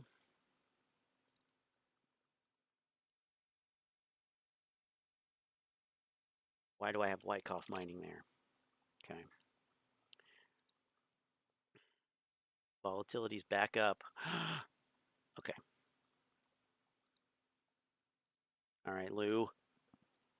Lay it on us. What's going on, my silly little motherfuckers? All right, listen. Motherfuckers, I've left you alone for a little bit, and people like all this, oh no, they're going to cancel, and the DTCC, what they did to GameStop, they're going to do to us. Let me tell you something. I'm taking you for a walk. Look, here's the problem with that type of thinking. One, when the DTCC canceled the squeeze over at GameStop, what number did it reach? A couple of hundred, right? And they canceled it because there was going to be systematic broker failures along the board and everybody was involved. True? Go back in time. Did they have liquidity back then? Did they have the money? Yes, they did. Was there credit available in the market where they could just borrow money to save themselves and fuck another day? Yeah, they did. Then... Who are we talking about here? They? Were interest rates basically nothing? Yeah. Now, take a look where we're at now. Let's just take out GME, let's put in AMC, and let's say we start to run and they decide to do that to us. And they cancel all margin calls. Guess what? It doesn't mean anything. We do not need margin calls in order to defeat them for Judgment Day. Let me explain why. You take a look at the funds. These funds now versus when GameStop ran are vulnerable. They've had sell-off. They have angry clients. They don't have the money. Bright light, bright light. They don't have the money that they used to have before. They're in a market that's facing multiple interest rate hikes. What about all the money they made They're in when the price went down? the market that also having a bond crisis. There is money flowing the fuck out of paper and going into everything from metals, land, solid business investments. Like, people are moving money away from the market. The funds are vulnerable. So even if we start to run and it starts to be margin calls and the DTCC was to go, hey, we're not going to margin call nobody. It doesn't matter. Because those funds cannot survive the pressure and the reality of what they're in. And let's say we run up to, let's say, $300. And let's say we hold there. I thought he was going to say 30. It should be massive margin calls. But let's say that there isn't no margin calls and they say, don't worry about it. We stand together once again. And we're on our side saying, fuck it. I just like seeing 300 every day. Here's the problem. Could you imagine those funds clients saying, what do you mean you're negative on this short? What is the fund manager going to tell the client, major clients, big money? Oh, don't worry about it. We're kind of working together and that's not going to do anything. Client will say, wait a minute, but what if it does? Tell me how deep the firm is in this. Well, we'll technically owe more than what the fund is worth, so you won't get no money back. We'll basically be vaporized in one day. You understand what I'm trying to tell you, the difference? There is no money on the street. The economy will not support this type of behavior going forward. You can create all the digital coins and everything you want, but at the end of the day, forget about the DTCC. There's no money. Forget about all of them working together and understand one simple thing. How can those funds keep those clients when technically speaking they have a play that if something was to just go, that dog better fucking rethink that. He's running along with a Chinese guy. Chinese guy gonna go, you look kind of tasty. Anyway. Anyway. Those funds are going to have to deal with clients that are going to know, dog, you're telling me you're $300 deep in AMC? What position do you have? Oh, we got a couple of million shares shorted. The light bulb is going to go on their head. Don't be fooled. You know, you do whatever you want. You sell, you buy. I don't give a fuck. But don't be fooled in thinking that AMC is the same thing as GameStop. While we're battling the same cast of characters, the market, the conditions and everything are not the same. You have terrified clients in those funds. Please understand that. So even if they conspire, no margin calls, that's it. Everybody's gonna, you know, they hold, we hold, whatever. Their clients are gonna be like, dog, I want my money back. Because if this goes south, what if it goes up to 500 a share, 700 a share? We're not talking a couple of 100,000 in shares. We're talking millions. Why would it though? So I hope that puts to bed. The only thing that would, the only major buying pressure is short covering. And it's not forced short covering. It's not forced liquidations. It's profit taking. So DCC is going to cancel all margin calls and we're screwed. We don't need margin calls for AMC to rise. Oh, okay. AMC at the end of the day is based on what we are going to do. I'm not telling you what to do, but whatever we decide to do individually, it would affect. If we sell, it's over. If we hold, it rises. They can cancel the margin call. They can't cancel our position. You need to get that in your head. I know a lot of people on YouTube, they're new to this world and don't understand how this works. I'm telling you how this works. We are battling funds. Funds manage money for people and institutions. If they report the numbers to their clients that they're upside down on a position, that if it was to break them, let's say if there was to be a margin call, because there's X factors that happen, trust me. Let's say there's an X factor that happens. What would it cost them to cover versus what the fund has? You understand what I'm trying to tell you? Don't fear the other side. I told you a couple of days ago, pull away from all the DD, AMC. This is the latest news. Listen to me, guys. And just listen to him. Just listen to me. On a squeeze, it's very simple. You don't have to go into very complex situations. You have your position. If you decide to hold, the pressure builds, and when the other side is vulnerable, which they're vulnerable, that is what kills them. It's a battle of attrition. Yeah, short hedge funds are doing terrible these days. And I could tell you something. On everything. I'm not the one that's having to pay the premium every month. I'm not the one that's heavily, leveraged. I'm not worried about rising interest rates. I don't have to manage clients that are fucking terrified. I don't have to think about outside global factors like China melting, which is going to hit, not for nothing, the bond market all over the world. Get ready for August. This is all things that they're looking at. What about the fact that all these corporations are going to start reporting less numbers? Even Apple warned that they will have less revenue going forward. You got to understand something. We are not them. And they sure as hell are not us. So, love you motherfuckers, but stay calm. Good. Good talk. Good talk.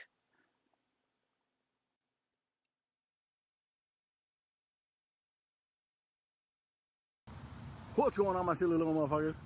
All right, listen, I just want to put something out there for the people that still don't understand. Like, Lou, how can you be confident in this play? It's because they're kind of leaving, like the breadcrumbs, the little tips along the way. And the one major one, honestly, this is the most simplest thing. The fact that the brokers now are trying to pay you a lot to loan your shares out, you have to understand what that signifies. Why? You know why? There's low volume, so it's not like anything fucking big is happening there. They're needing those shares to cover a lot of the damage that is happening. You're starting to see the leak happen on their Titanic. There's nothing you can do. That boat is sinking. It's a little bit of water's coming in, a little bit of water's coming in, more water's coming in. But the motherfuckers upstairs doing the lambada, they don't know the fucking boat's about to go down. Titanic. But I want to just say something very simply. Good analogy. Why all of a sudden do they want to, they've created some interesting names for like lending out your shares and giving you money. You too can make this amount of money. Guess what, dog? The people already know like what's the deal, but I'm just putting it out there. If you take a look at that, how much they want your shares, I could tell you something. You know they're gonna have to process like 7 million to 10 million from Friday. All they need is about 100,000 real shares to make that all go away in about a week. They'll ping pong that shit, dark pool that shit, process 100,000. They will fucking wipe out millions. They will ghost millions of orders. And all of a sudden, there you go. So be careful with the run up, because they've already been showing you leading up to this, they've been wanting your shares. So if we do a little bit of a run up now, stay calm. Why? Q family. They need those shares. They need to entice you to do something. Like a lot of people, none for nothing, didn't when we went up to 73. Okay? 72, 73, I don't remember. That is the number one thing that they need now. They need a block of shares that they could run through the system and and extinguish the fire that was created on Friday. Please, understand in your head. What the fuck is he talking about? This is all an illusion. They need us to beat us. You decide whether you're going to cooperate with that. So, giant hugs. All right. They need 100,000 shares so they can ping pong them back and forth. Okay. What's going on, my silly little motherfuckers? All right, listen. Nothing market news, stuff like that, but I just want to comment because somebody sent me a fucking video, and when I saw it, it was like Wiggalicious' boyfriend trying to act tough. Look at my pinky ring. Look at this cheap gold chain. This is for the now I think he got a strike. People that want entertainment. You into an asthma attack. Do not even play. Listen, as a matter of fact, I know that you're a racist fuck. You're constantly talking about male rape with black men. And what is all this shit you're Okay. What's crazy is you got kids. Dude, Not me. Girls. Not me. Okay, yeah. BS at its finest there. Who are all these other random people? God.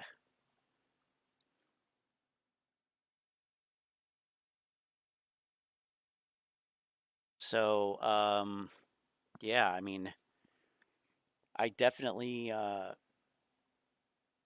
feel like there is an expectation for next week, just based off of these few videos. Now Benji says it's 7.92 million, and he misspelled stock. Wow, look at that. He's in such a hurry to get this bullshit out that he literally misspelled the word stock. If I just can zoom out right there. AMC stock. Good job, Benji. That's how we know that you're paying attention to detail. Fuck. Horrible. Horrible.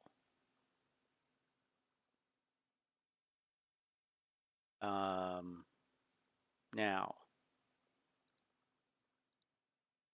That's so bad. How could anybody take that shit seriously? Come on. Come on. And it was that one guy, that older gentleman, the one, whatever, Oliver's papa or something.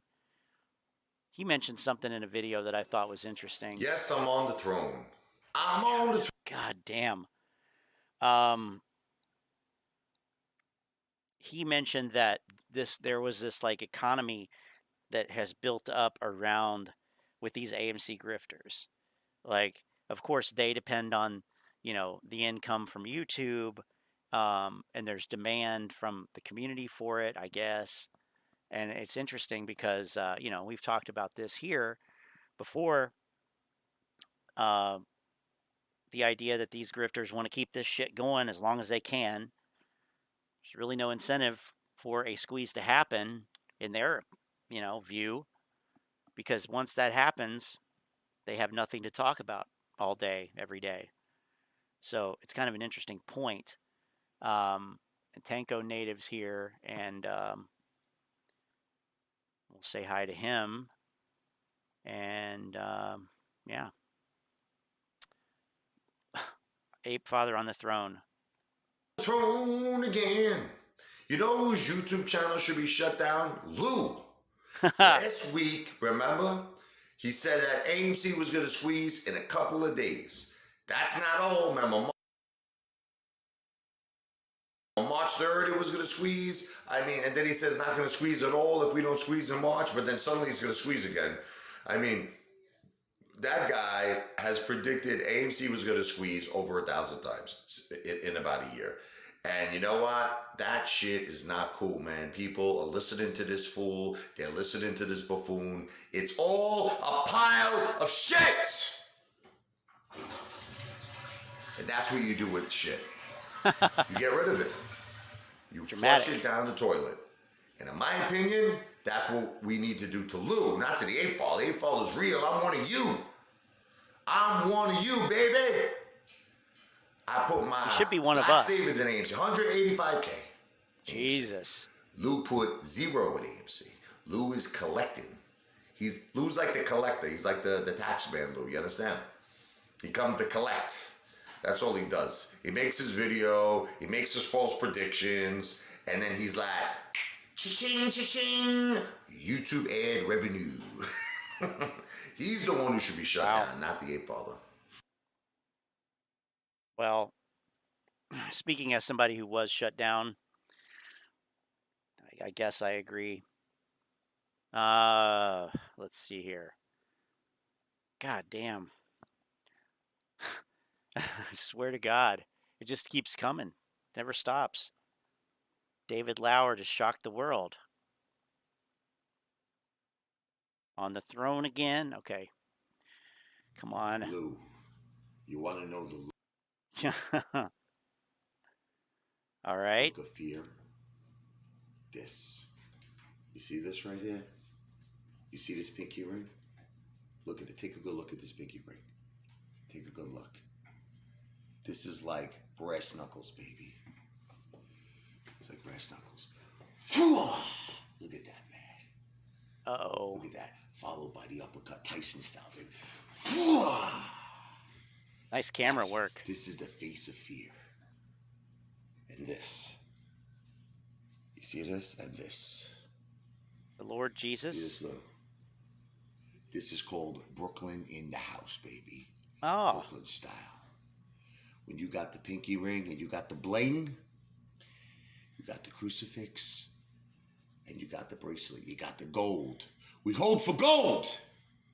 Just remember something, Lou. You've been warned. And you have been told. Look at these eyes. Look at my eyes. No fear. No fear. Ape Father is near. Oh, I'm scared. I certainly am. Wow. Okay. Well.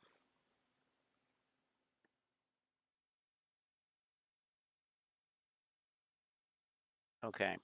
So maybe this guy will actually talk about this share buyback. What up, my silly little motherfuckers? Oop. So I'm going to take this opportunity to be the bastion of bad news, all right?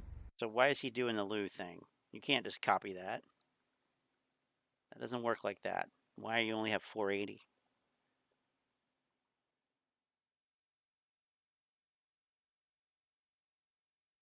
Let's see.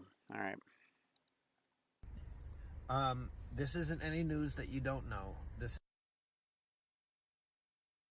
It's going to start doing this. Going to start doing this. This isn't shit that we haven't been dealing with for a long time. This is just something that you should be aware of. Every single run-up we've had so far has been contaminated by the other side. It's been stopped. It's been fraudulent. There's been fucked up things that have happened. It's been chopped down. They've played ping pong. They've manipulated the volume. They've created fake shares to short against us to attack the fucking price. So it's like just a litany of the manipulation. But well, anyway, let's just continue. So if it just doesn't happen this week, it does not mean that it's not going to happen. If it doesn't run up at all, it doesn't mean it's setting not up. happen. It just means that they are, you know, setting up the eventuality, setting up the reality that it's not going to happen this week. Okay. doing a lot more shit to bury themselves. Like Lou said, I'm just going to use this as an example. Continue to bury yourself. It just makes my shares worth more. I mean, theoretically, your ass is buried. It's not mine. Theoretically. And the reason why it's worth more is because you have to go out and find more, which means you have to siphon through all that bullshit even more so, causing the value of mine to go up. So, listen, with all that could potentially happen this week, let's not get our hopes up, but if it does, make sure you're on your toes. Make sure you have your game plan. Make sure you are ready. Like Lou talked about with brackets, figure out whether it's 5. Brackets, of course. Got to have your brackets. Got to have your brackets. 0 to 9. 800, 1,000 to 1,500, 5,000 to 10,000, 20,000 to 100,000. I don't want to see a single one in the comments saying, hey, listen, not selling for less than 6 digits, because honestly, I don't give a fuck what you sell for. However, please like, subscribe, get with me. I like y'all. This has been fun. Somerset, Mass, chilling, and weird. Yeah, this is what it's all about, dog. Else, what does that have to do with 8.1 million shares, though? God, he's getting these spammers. Oh. Why don't I have my own WhatsApp spammer yet? That's no fun.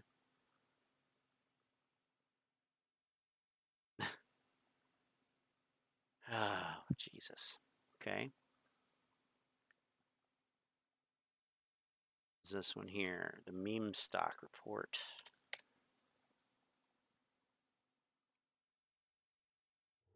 Oh, that's long. That is too long. We can't watch that.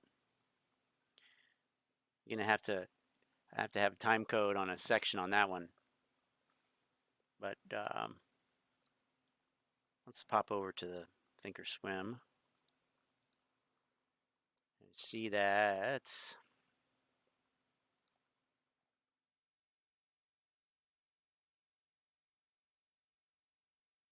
Not really that interesting.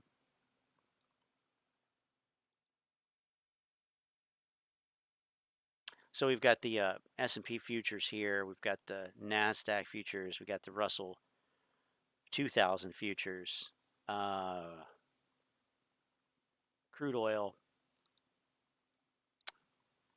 Natural gas. And volatility futures. So that's what we got on the screen here. And yeah, it's not really that remarkable, is it? Dude, where's my damn squeeze?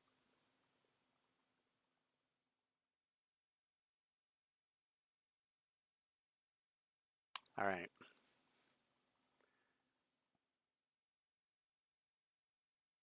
I know you guys coming here for the prime rib, the most important piece of information that will flip the stock market tomorrow. Well guys, I got you covered. Remember last year when Vlad and his team suspended AMC for trading?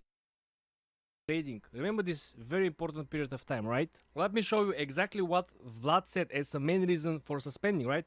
Robinhood CEO denies the trading platform is facing super bullish liquidity issues amid investor frenzy. This happened on January 28th. Vlad was everywhere, CNBC, Fox Business, interviewing YouTubers. No guys, he was so happy and smiling. Everything is good, everything is fine. But guess what? The financial committee came up with unveiling data about what actually happened. So Vlad said no liquidity issues, right? Look at the committee document.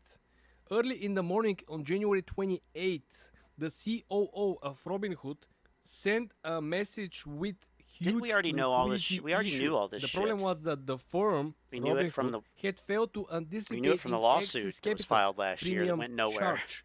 That left the firm roughly $3 billion short of its collateral obligations.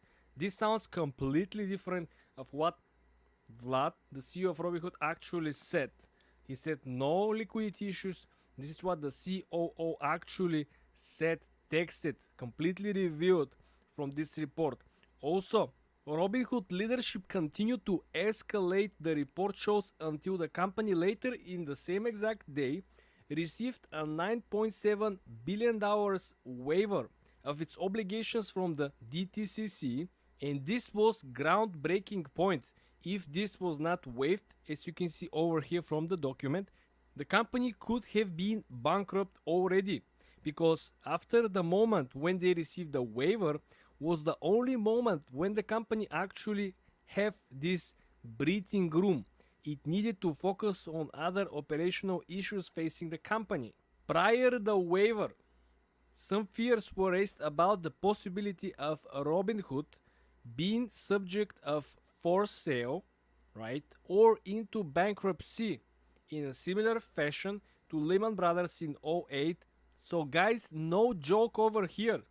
Back in January 2021, at the same night or the following day when Vlad was on almost so where are we going with this? For sale back then.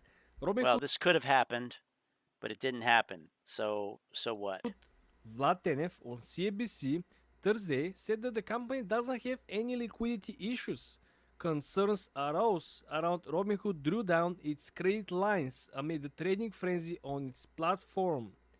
Tenev also defended the company. But I mean, the apes don't use Robinhood now, so what difference does it make? That's my question. Choice to Why are we focusing so on much on something that they don't like? Curious. SEC. Yeah, this is the same damn shit. It's the same damn shit that you just said. So what? It's revealing that this was exactly what actually happened. Unbelievable. I just can't. So this adds up to an even bigger squeeze. Express my huge disappointment over here, guys. And the worst of all is most likely nobody will be showing up explaining who give these billions of dollars waiver, because if this didn't happen, we can speculate that people who invested in these companies that were suspended, who were paused for buying or selling, right? These companies, their investors could be already millions of dollars richer. We can speculate with this for sure. Let me know in the comment section, guys. Yeah, who is the one in charge? $4.1 million richer, divided by 4.1 million apes. $1 richer per ape. Charge of and not explaining for this particular waiver. Why they did this? Who did this? And the most important, what would actually happen with the short squeeze place if nobody actually waived this potential liquidity crisis. Subscribe to the channel, guys. Like this video. Yeah. Again, how does it add up to an even bigger squeeze? Makes no sense. None whatsoever. Let's see. Anything else? What else is out there? God. It's just all the same shit. I feel like I need to look at Al from Boston, but is Congress bailing out the squeeze?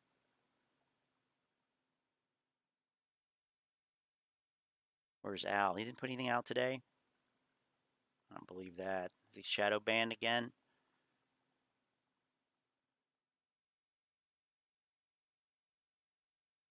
S3 Partners just confirmed AMC stock is primed for a short squeeze.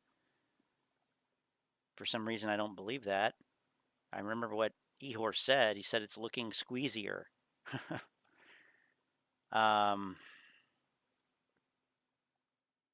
Will we be $5 before 500? Moass. Is the AMC stock Moass canceled? Oh, here's the one that started it all.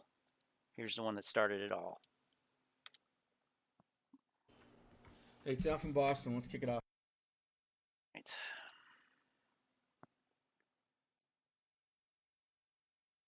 Yeah, that sounds like a good idea. Real estate channels are suggesting shorting and puts on Robinhood? I don't know. I don't know if I would listen to real estate channels about shorting stocks. Hey, it's Al from Boston. Let's kick it off. Listen, I want to talk to you guys about strategy real quick. Citadel has a new strategy, okay?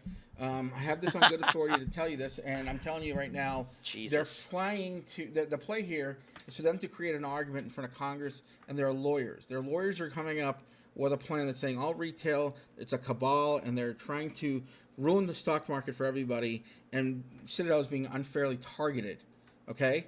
This is the plan here. If you have a Twitter account or Weeble... Jesus, who came up with this plan? I mean, where does this shit come from? Kyle? Does it come from them? I mean, here's the plan. Here's the plan, guys. Here's what we're all doing. You've tweeted Citadel, Gasparino, or anybody that's opposed to you, AMC, you better delete that shit and do it fast. I'm telling you. Yeah, delete anything. Oh, really? Wow. Okay. Holy shit. Have a Twitter account or Weeble account, and you've tweeted Citadel, Gasparino, or anybody that's opposed to you, AMC, you better delete that shit and do it fast. I'm telling you right now, do it as soon as possible, as soon as you get this. Let me break this down for you, right? They're going to frame us as the bad guys in this. You already know this, right? So they're going to come up with tweets. They're going to come up with all kinds of pictures and photos and screen caps and saying, hey, this is the people that are doing this, blah, blah, blah, this, that, and the other. We don't want... They won't have any trouble coming up with that evidence, will they? Right? So what we want to do is we want to delete all those things. Do it. I'm telling you right now, because they're going to use this against us. And it will determine, possibly, if we get to keep this money or not. Second is this. Do not communicate death threats or harm to anybody online. You shouldn't be doing it anyway. You should not. Well, I'd like to see you take your advice on that, Al. Communicating death threats or assault or stalking or anything like that. That is completely inappropriate, and it's wrong morally, and there's no reason for anyone to do it, all right? This guy talking about morals. Holy fuck. 3, sentiment analysis. Next week, we know the Russell 1K is going to be recalibrating, okay? If that's the case, sentiment analysis. It's already been recalibrated. Get with the times here, man. It's already happened. Do it, all right? That's 2. 3, sentiment analysis. Next week, we know the Russell 1K is going to be recalibrating, okay? If that's the case, their sentiment analysis tool is going to be on Weeble, Stockwitz, and Twitter, and everywhere else that has a social media presence regarding AMC, including Facebook, all right? That being said, I want you guys to start using your heads. So full of shit. Do not use Amy, hashtag AMC. Use the word Amy. That way people know what we're talking about, but not having to directly, you know what I mean? Do not use AMC in anything. Their scanners are going to go through every website trying to get a sentiment analysis in order for them to play this game. Be advised that sentiment tool will be working next week when the Russell will be already recalibrated, but the buy-ins, the actual buying in. I'm sorry, the price rise, the price. What? God, listen to it. Trying to figure out. Recalibrated, but the buy-ins, the actual buying in. I'm sorry, the price rise, the price action for next week is going to be something that's crucial. So do not hashtag Amy. What? That was odd. I'm sorry. Do not hashtag AMC. Don't tell people you're purchasing. Don't put it out there. Don't post any screenshots. Too late for that. Of any kind regarding brokerage stuff or anything. Let the sentiment analysis tool scan, yet no idea. That's what we want to do. Okay? That is my standing order. That's my standing order. Even if you don't like me.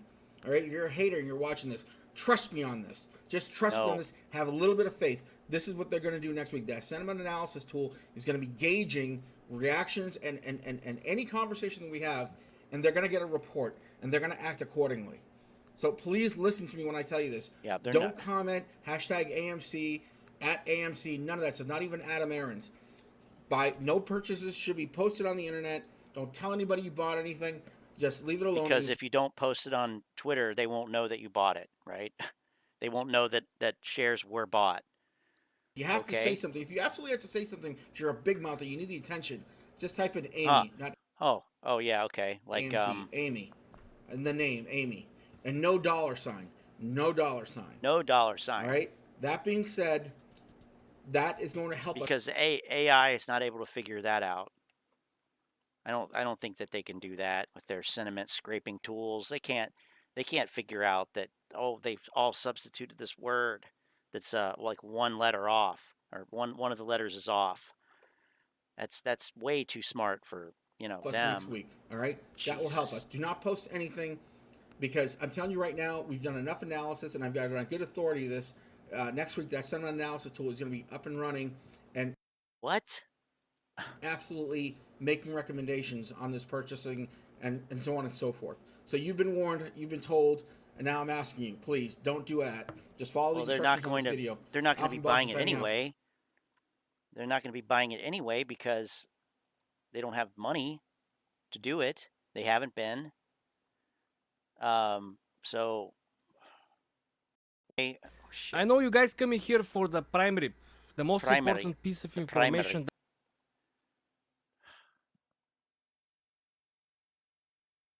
It's just absurd. That sentiment tool is going to be working next week. Well, Manuel had access to that sentiment tool. I think he said he did. And let's see, where is it?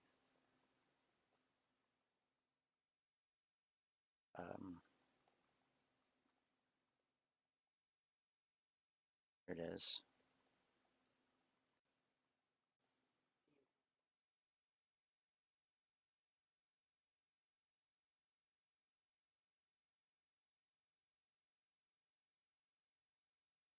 Huh? No, it's okay. It's back. I don't know what's happening. Hedge funds are targeting me because I'm exposing them. The problem is he's talking about things that are not just theoretical. These are factual things, monitoring social media. The problem I see with this man is his lack of coherent speech. Yeah, he's very incoherent. That's true. Also, he has it on very good authority. Like, from where? I love when they say that shit. I mean, hell, Common Sense Investor said that. I have it on good authority from a guy here in a trailer park that what? Don't get it. But yeah, I mean, of course they scrape the social media stuff, but do you really? And besides, he put the video out saying to do that.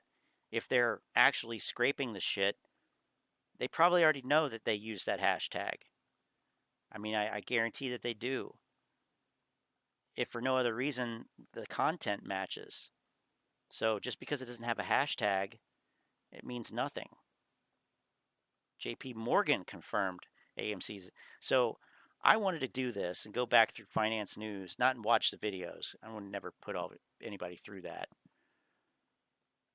unless it's absolutely necessary. But how? And yeah, my connection is garbage today. But you know, what? How many different things? How many different you know, institutions have confirmed? S3 Partners confirmed. JP Morgan just confirmed. Charles Payne said it's about to go wild. Gasparino says it's about to spike.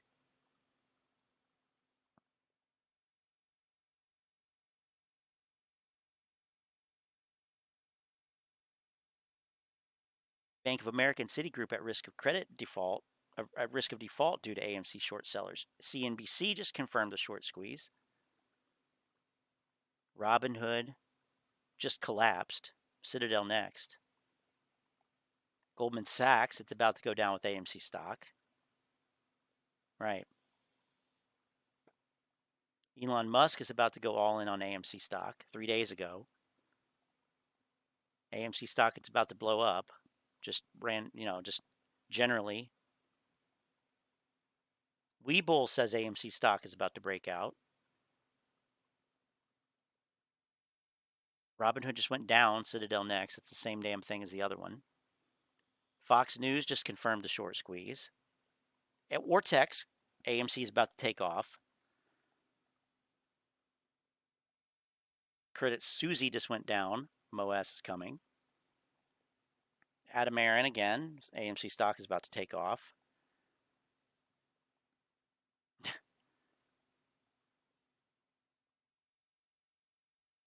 This is just in the last week. Bank of America again. Goldman Sachs again. Credit Suisse again. The Fed Literally, the Federal Reserve, AMC stock is a 99% chance to squeeze, right? Cool. TD Ameritrade, things are about to get nasty for AMC stock. JP Morgan, 8 days ago. The Fed. Ray Dalio doubles down on AMC stock. I mean, this is very cyclical. The Fed again. Final notice. That's the third one I've seen. Michael Burry, of course. AMC stock is about to squeeze. Yep. Charles Payne, again. White House, we are paying close attention to AMC stock. Guarantee they didn't say that. Fidelity confirmed it. Everybody's confirmed it. Everybody. Charles Payne again.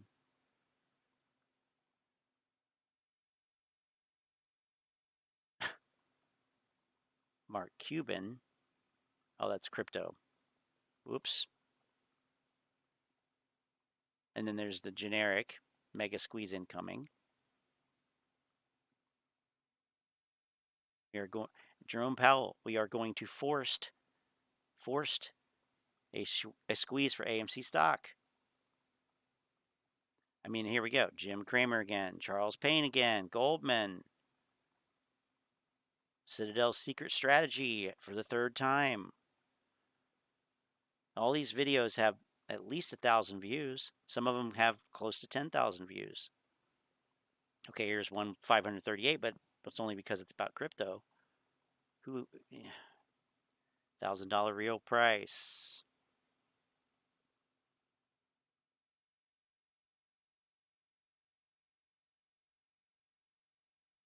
Janet Yellen.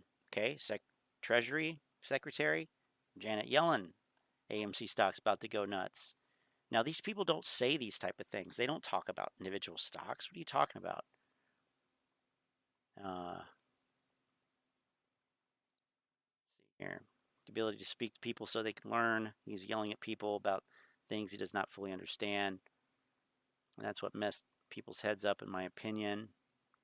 If you're going to talk about something, know what the fuck you're talking about. Don't be the moron in the room with something to say who doesn't have anything to follow up with when he's asked a question. Well, the thing is, there's no comments on his videos, so you can't even ask a question. I guess Twitter, but I get what you're saying here. All that goes for all of them. Like I'm taking crazy pills. Yep. Yeah, they have no allegiance to anything except their monetization. Former SEC chief Lisa Berganca about to go parabolic.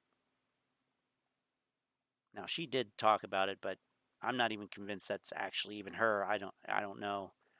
It's weird shit. Probably works for Citadel.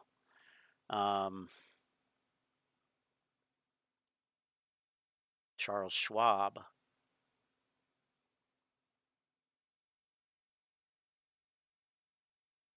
Just all the same. All the same. BlackRock confirmed. BlackRock and Vanguard just increased their positions. Kevin O'Leary. Yep. U.S. pension just went all in on AMC. Bloomberg. I've never I have never heard Bloomberg talk like that about any stock. Meme stock.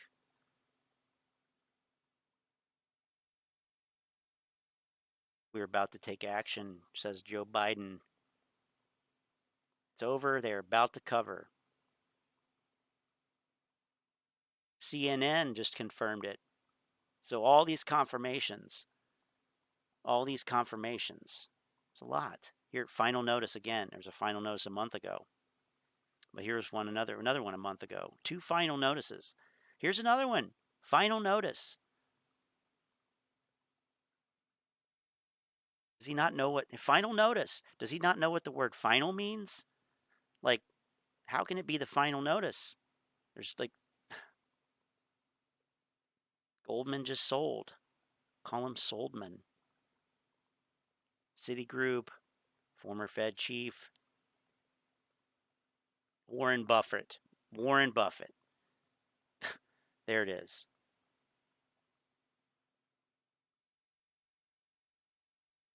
Gensler, of course, another final notice.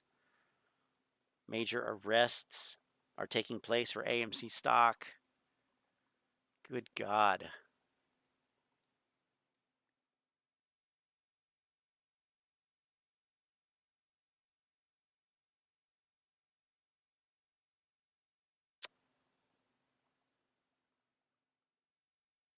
It's something. It's just one channel.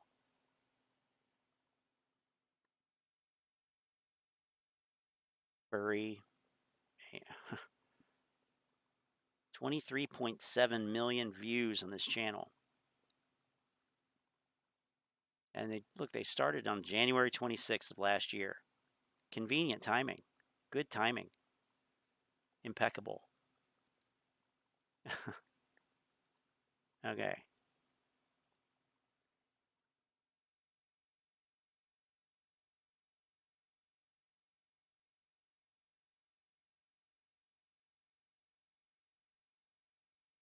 Pretty boring. Okay. All right.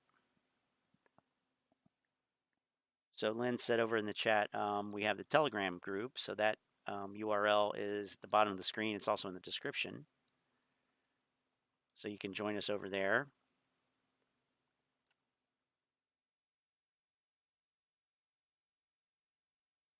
I guess we did already watch that. Wow. All right. This new Johnny-come-lately, late-stage grifter, scavenger. Speaking of people who... What's going on, AMC? Sunday morning, got myself a cup of coffee out of an interesting cup. Kind of cool, honestly. I don't know. Very. Listen, though, I kind of wanted to touch base on life after AMC, right? Oh, boy.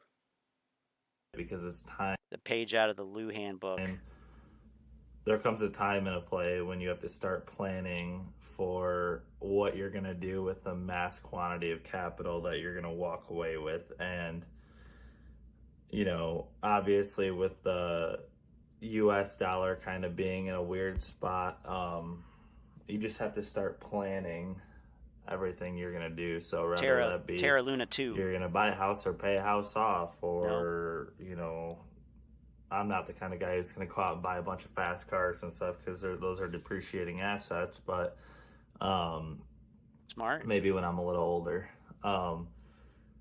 But for me, I can think in my head, all right, after AMC, you have 3 days for that money to hit your account, right? Into your brokerage firm, and then you have another 4 to 5 business days for that money to hit your bank account after Don't forget transferring about taxes. out of your broker.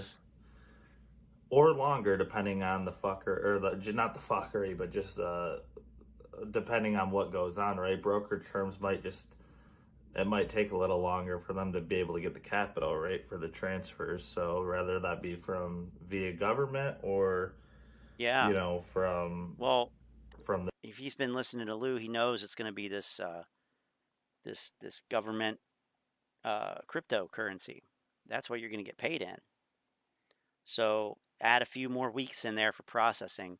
Oh, and if you're on computer share, add a few more weeks there too. The DTCC, who knows how that... Make sure you mail in your sell order.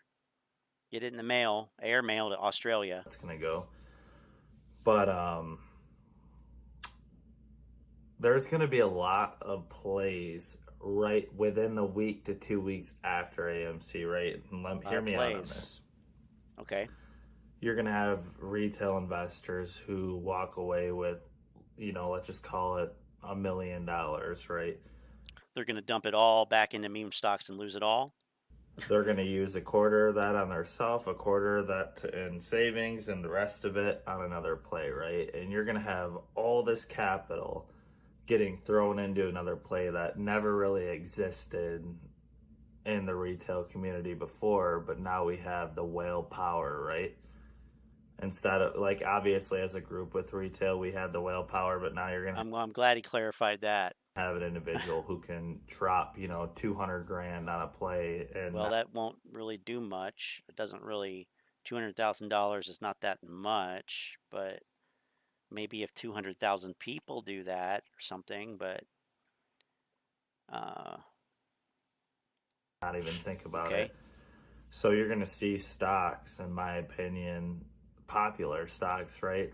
You kind of already hear about it, right? If they don't squeeze with AMC a week to 2 weeks, people after AMC, people are just going to drop their bands into it, and then you're going to see those plays, boom, skyrocket, because Wall Street's are already going to be super crippled from what happened here with AMC and GameStop and stuff. So they're not going to be able to, you know, temporarily, until they're back up and running, if they ever become back up and running, they're not going to be able to just attack us anymore. So you're going to see after the settlement, after, you know, people get their money into their brokerage accounts, you're going to see plays that just have massive retail whale power that just, you know, there's going to be no waiting game anymore for these runs, right? You're just going to see, you're going to see random stocks just start, you know, random stocks that obviously retail picked to be the most popular just run, you know.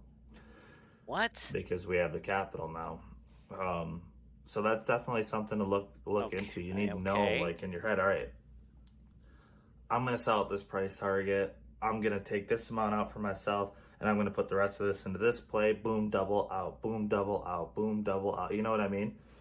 That's how it's going to be, right? That it's going to be quick. Just boom, like boom, boom, boom, because now it's not waiting for boom, double 4 million people to buy into a stock. You only need 50,000 people to buy into it, because we have the capital now to jump into these plays and make them happen much quicker, right? Or to be more powerful, have more capital.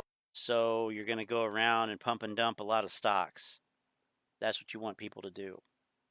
Collude together, but this time with a shitload of money. That's a good plan. That's a good plan. But I'm going to have to go with Al on this one. You should delete this.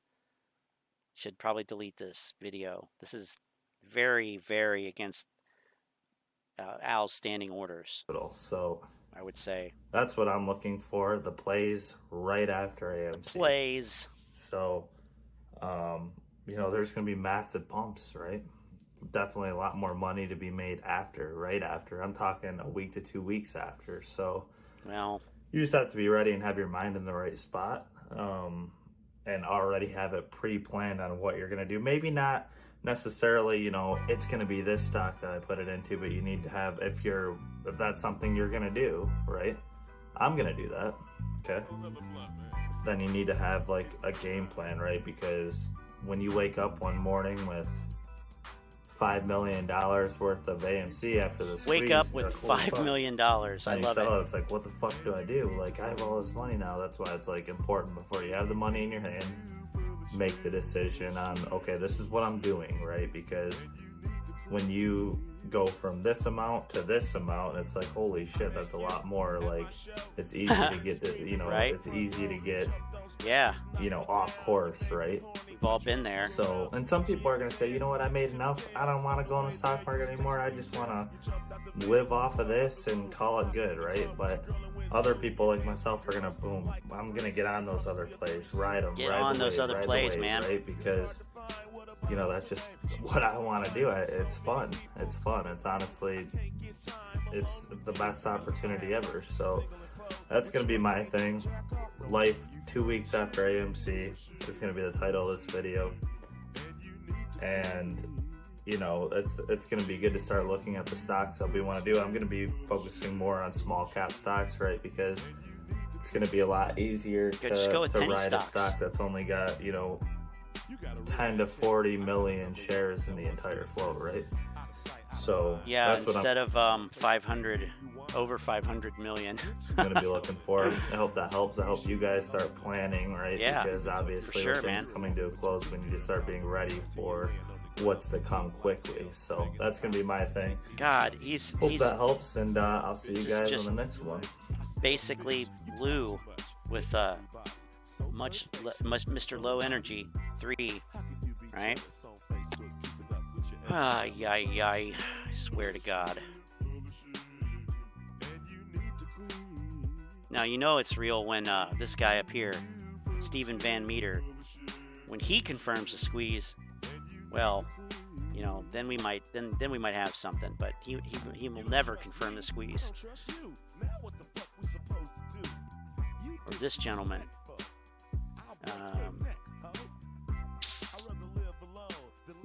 When Colombo confirms a squeeze, then everybody should take note. Or if Chuck Norris confirms a squeeze, that would be something. But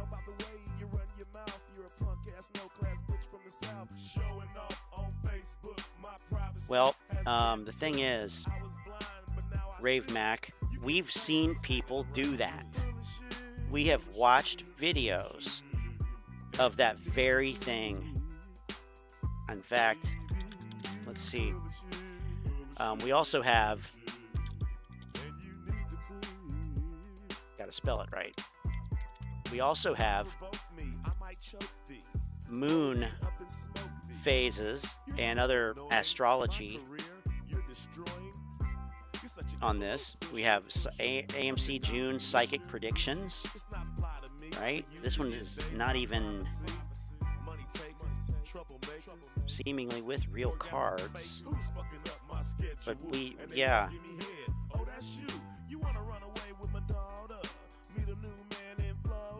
3 weeks ago, I mean, I guess we could evaluate and see how well they did, but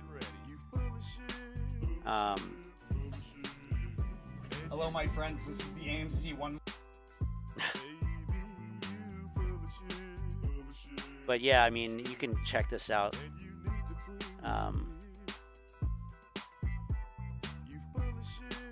And see what they do. And then the other one that we actually have highlighted on here before is Market Moon Lord, and they are a subscriber to this channel, by the way. So Market Moon Lord, financial astrology, new moon, move $16 level incoming, right? AMC stock is primed to squeeze at the market crash. How to use moon cycles, general thing.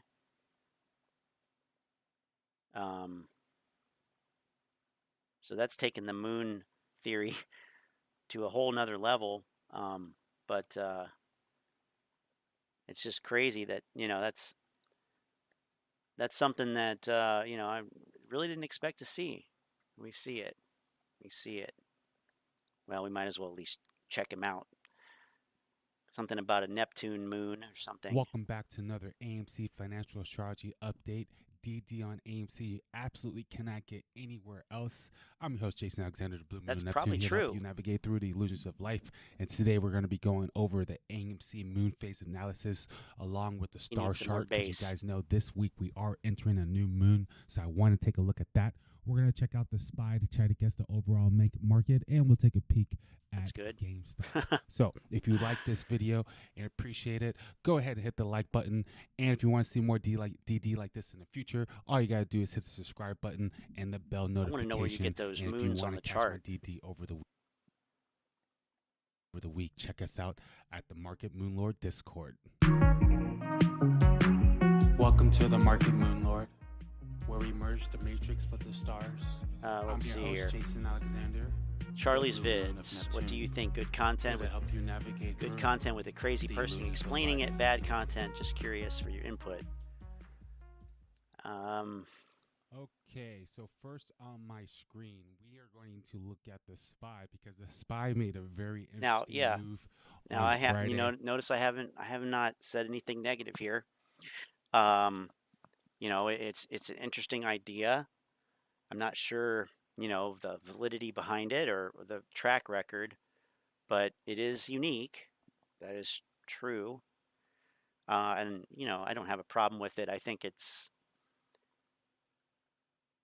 you know, gimmicky, but whatever, you know, that's okay. Everybody's got one. Yeah, maybe he's like the ape father trying to entertain. But getting back to Charlie's vids real quick here, and then we'll wrap it up here at 9. But let's see what he's got out recently. But I mean, last year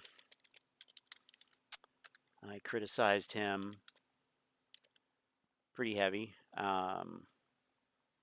because it was all this filing affects AMC directly. This filing is going to cause the squeeze. This filing is going to cause the squeeze. Oh, look at these reverse repo numbers. Oh my God, this is huge. It's a boatload. Well, that's a lot of confirmation bias. So really, you know, wasn't really that useful because the bias was so obvious. But now, I don't know what he's saying now. How to get alerts.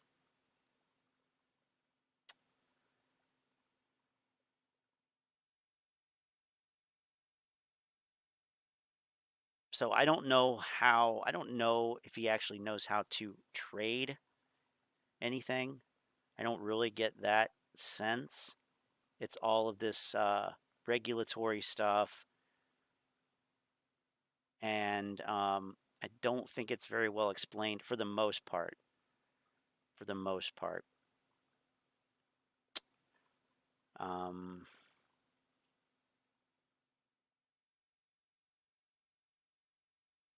China 2030, a sleeping giant to restore global order.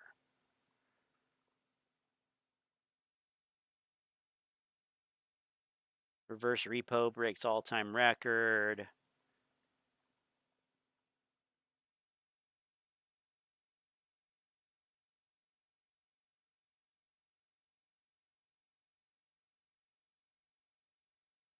And he's got like an alert service.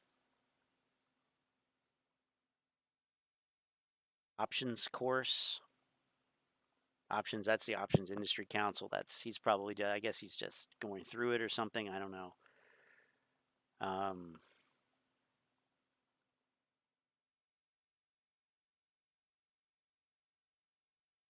Yeah, I haven't seen any of these videos really. It's been a while since I've watched any. He changes the name of his channel a few times as well.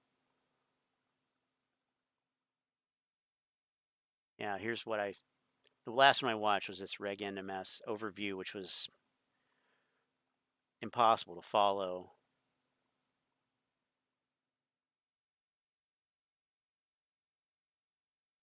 Anyway, I don't really see how it's really helped anything.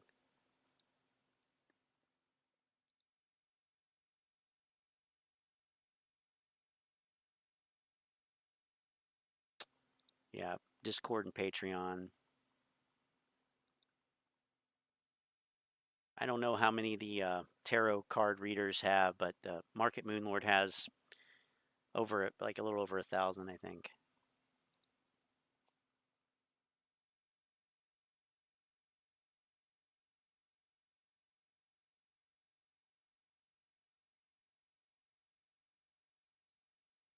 You know, I think one of the general things that he kind of believes or at least implies is like that current events are going to cause that they correlate 1-to-1 to changes in the stock market, like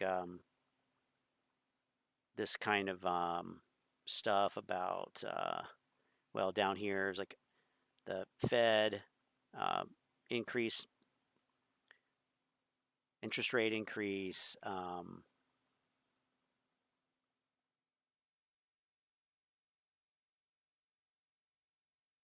SFT, security financing, all that stuff, like it's going to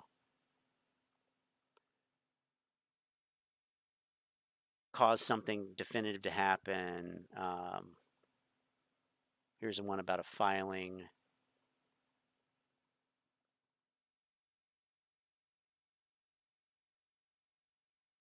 Fed repo, Reverse repos. Webull launches 2 amazing new indicators. Okay.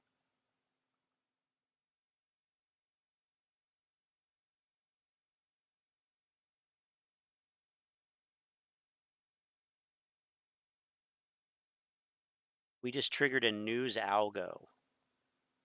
Okay. How in the hell do you know that?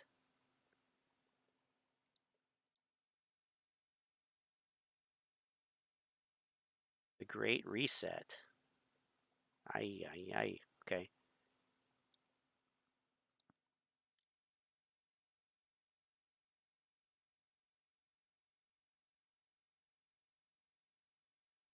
Great Reset. The interest on reserve regime.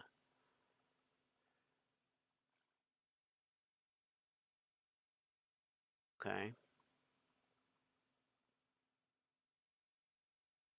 Full circle, deep fucking value. Naked shorting in FTD is a deep dive.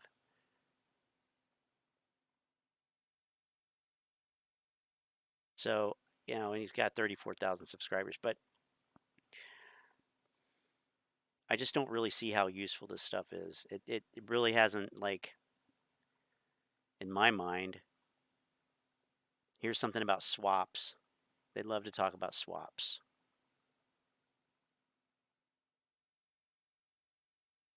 Did you get into box D? If so, congrats if it holds. I don't think it did.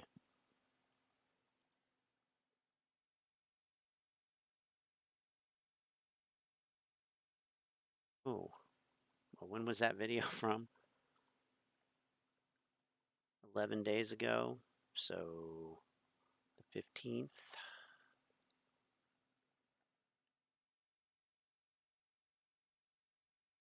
Hell.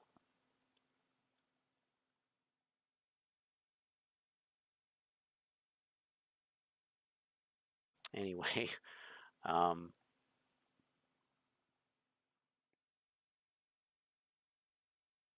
he's a meme chaser for sure. Boss Blunt's debunked and embarrassed over the executive order. I mean, I said that months ago.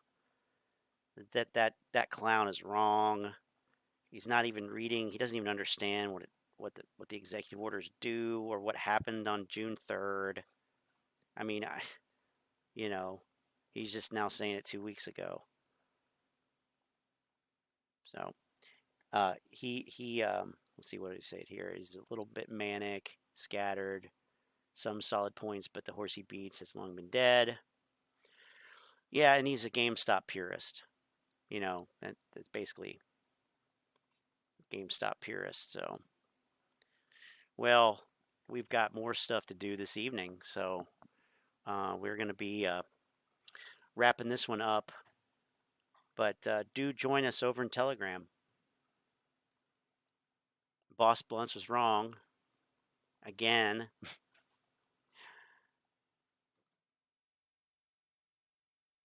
I mean, you know, market mechanics, the fragmented market.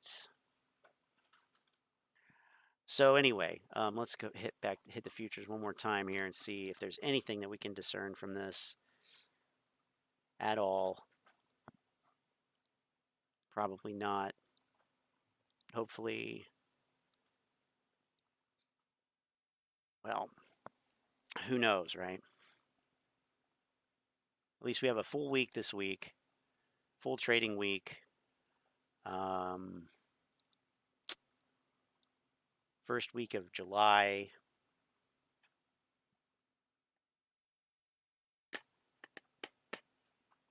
So we'll see, right?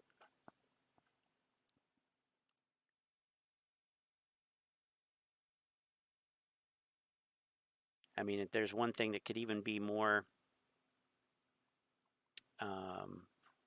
silly is the GameStop purists, in my opinion. If there's one thing that's sillier than AMC people, it might be that, or the people that think Adam Aron is as an ape. But well, I also have a Discord that is, I'm trying to see if I got that link in the, that is a work in progress, but it is, the link to that is in the description. So if you prefer Discord, you can join that as well. And then when we do live streams with voice chat, you can join the voice channel there and join us on the stream and stuff like that as well from either Telegram or Discord. So, but with that, I'm going to do this. I'm going to do this just a little bit here at the end. Bring it back for the end. So, yeah, hopefully this week is a little bit better for us trading than last week. Weren't really prepared for what happened, so that's all right.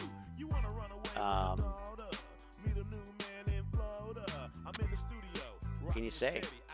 Another week of AMC catalysts ahead. Another week of all this nonsense.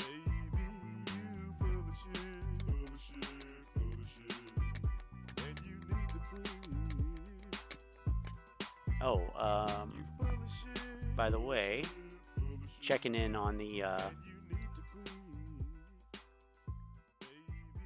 channel here real quick before we say good night for now.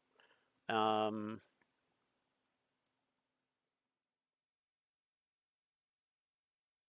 waiting for the Moass so I can get high-speed internet. So we're not doing too bad here. Looks like we've finally broken through that 1,000 level, psychological level resistance. And yeah, here's Market Moonlord right there, subscriber. So that's pretty cool. We almost caught up to him with subscribers. So anyway, just wanted to point that out. And you know, if there's anything, other questions or anything, you can come into one of the chats. Chris says bullshit. Yeah, bullshit. I agree. Well, you're welcome, Lynn. Thank you for Lynn, Scott fucking Allen's wrench, for being the moderator in the chat on YouTube. So that's good to have somebody reliable there, and somebody who is not willing to, is not unwilling. Somebody who's willing to bash somebody over the head with a open-end wrench. Always need that around. So thanks, Antoinette. We'll see you guys over in the chat, and have a good night. Have a good week coming up. We'll probably be live Monday or Tuesday night. So we'll look forward to that. And otherwise, we'll catch you later. Have a good one. See ya.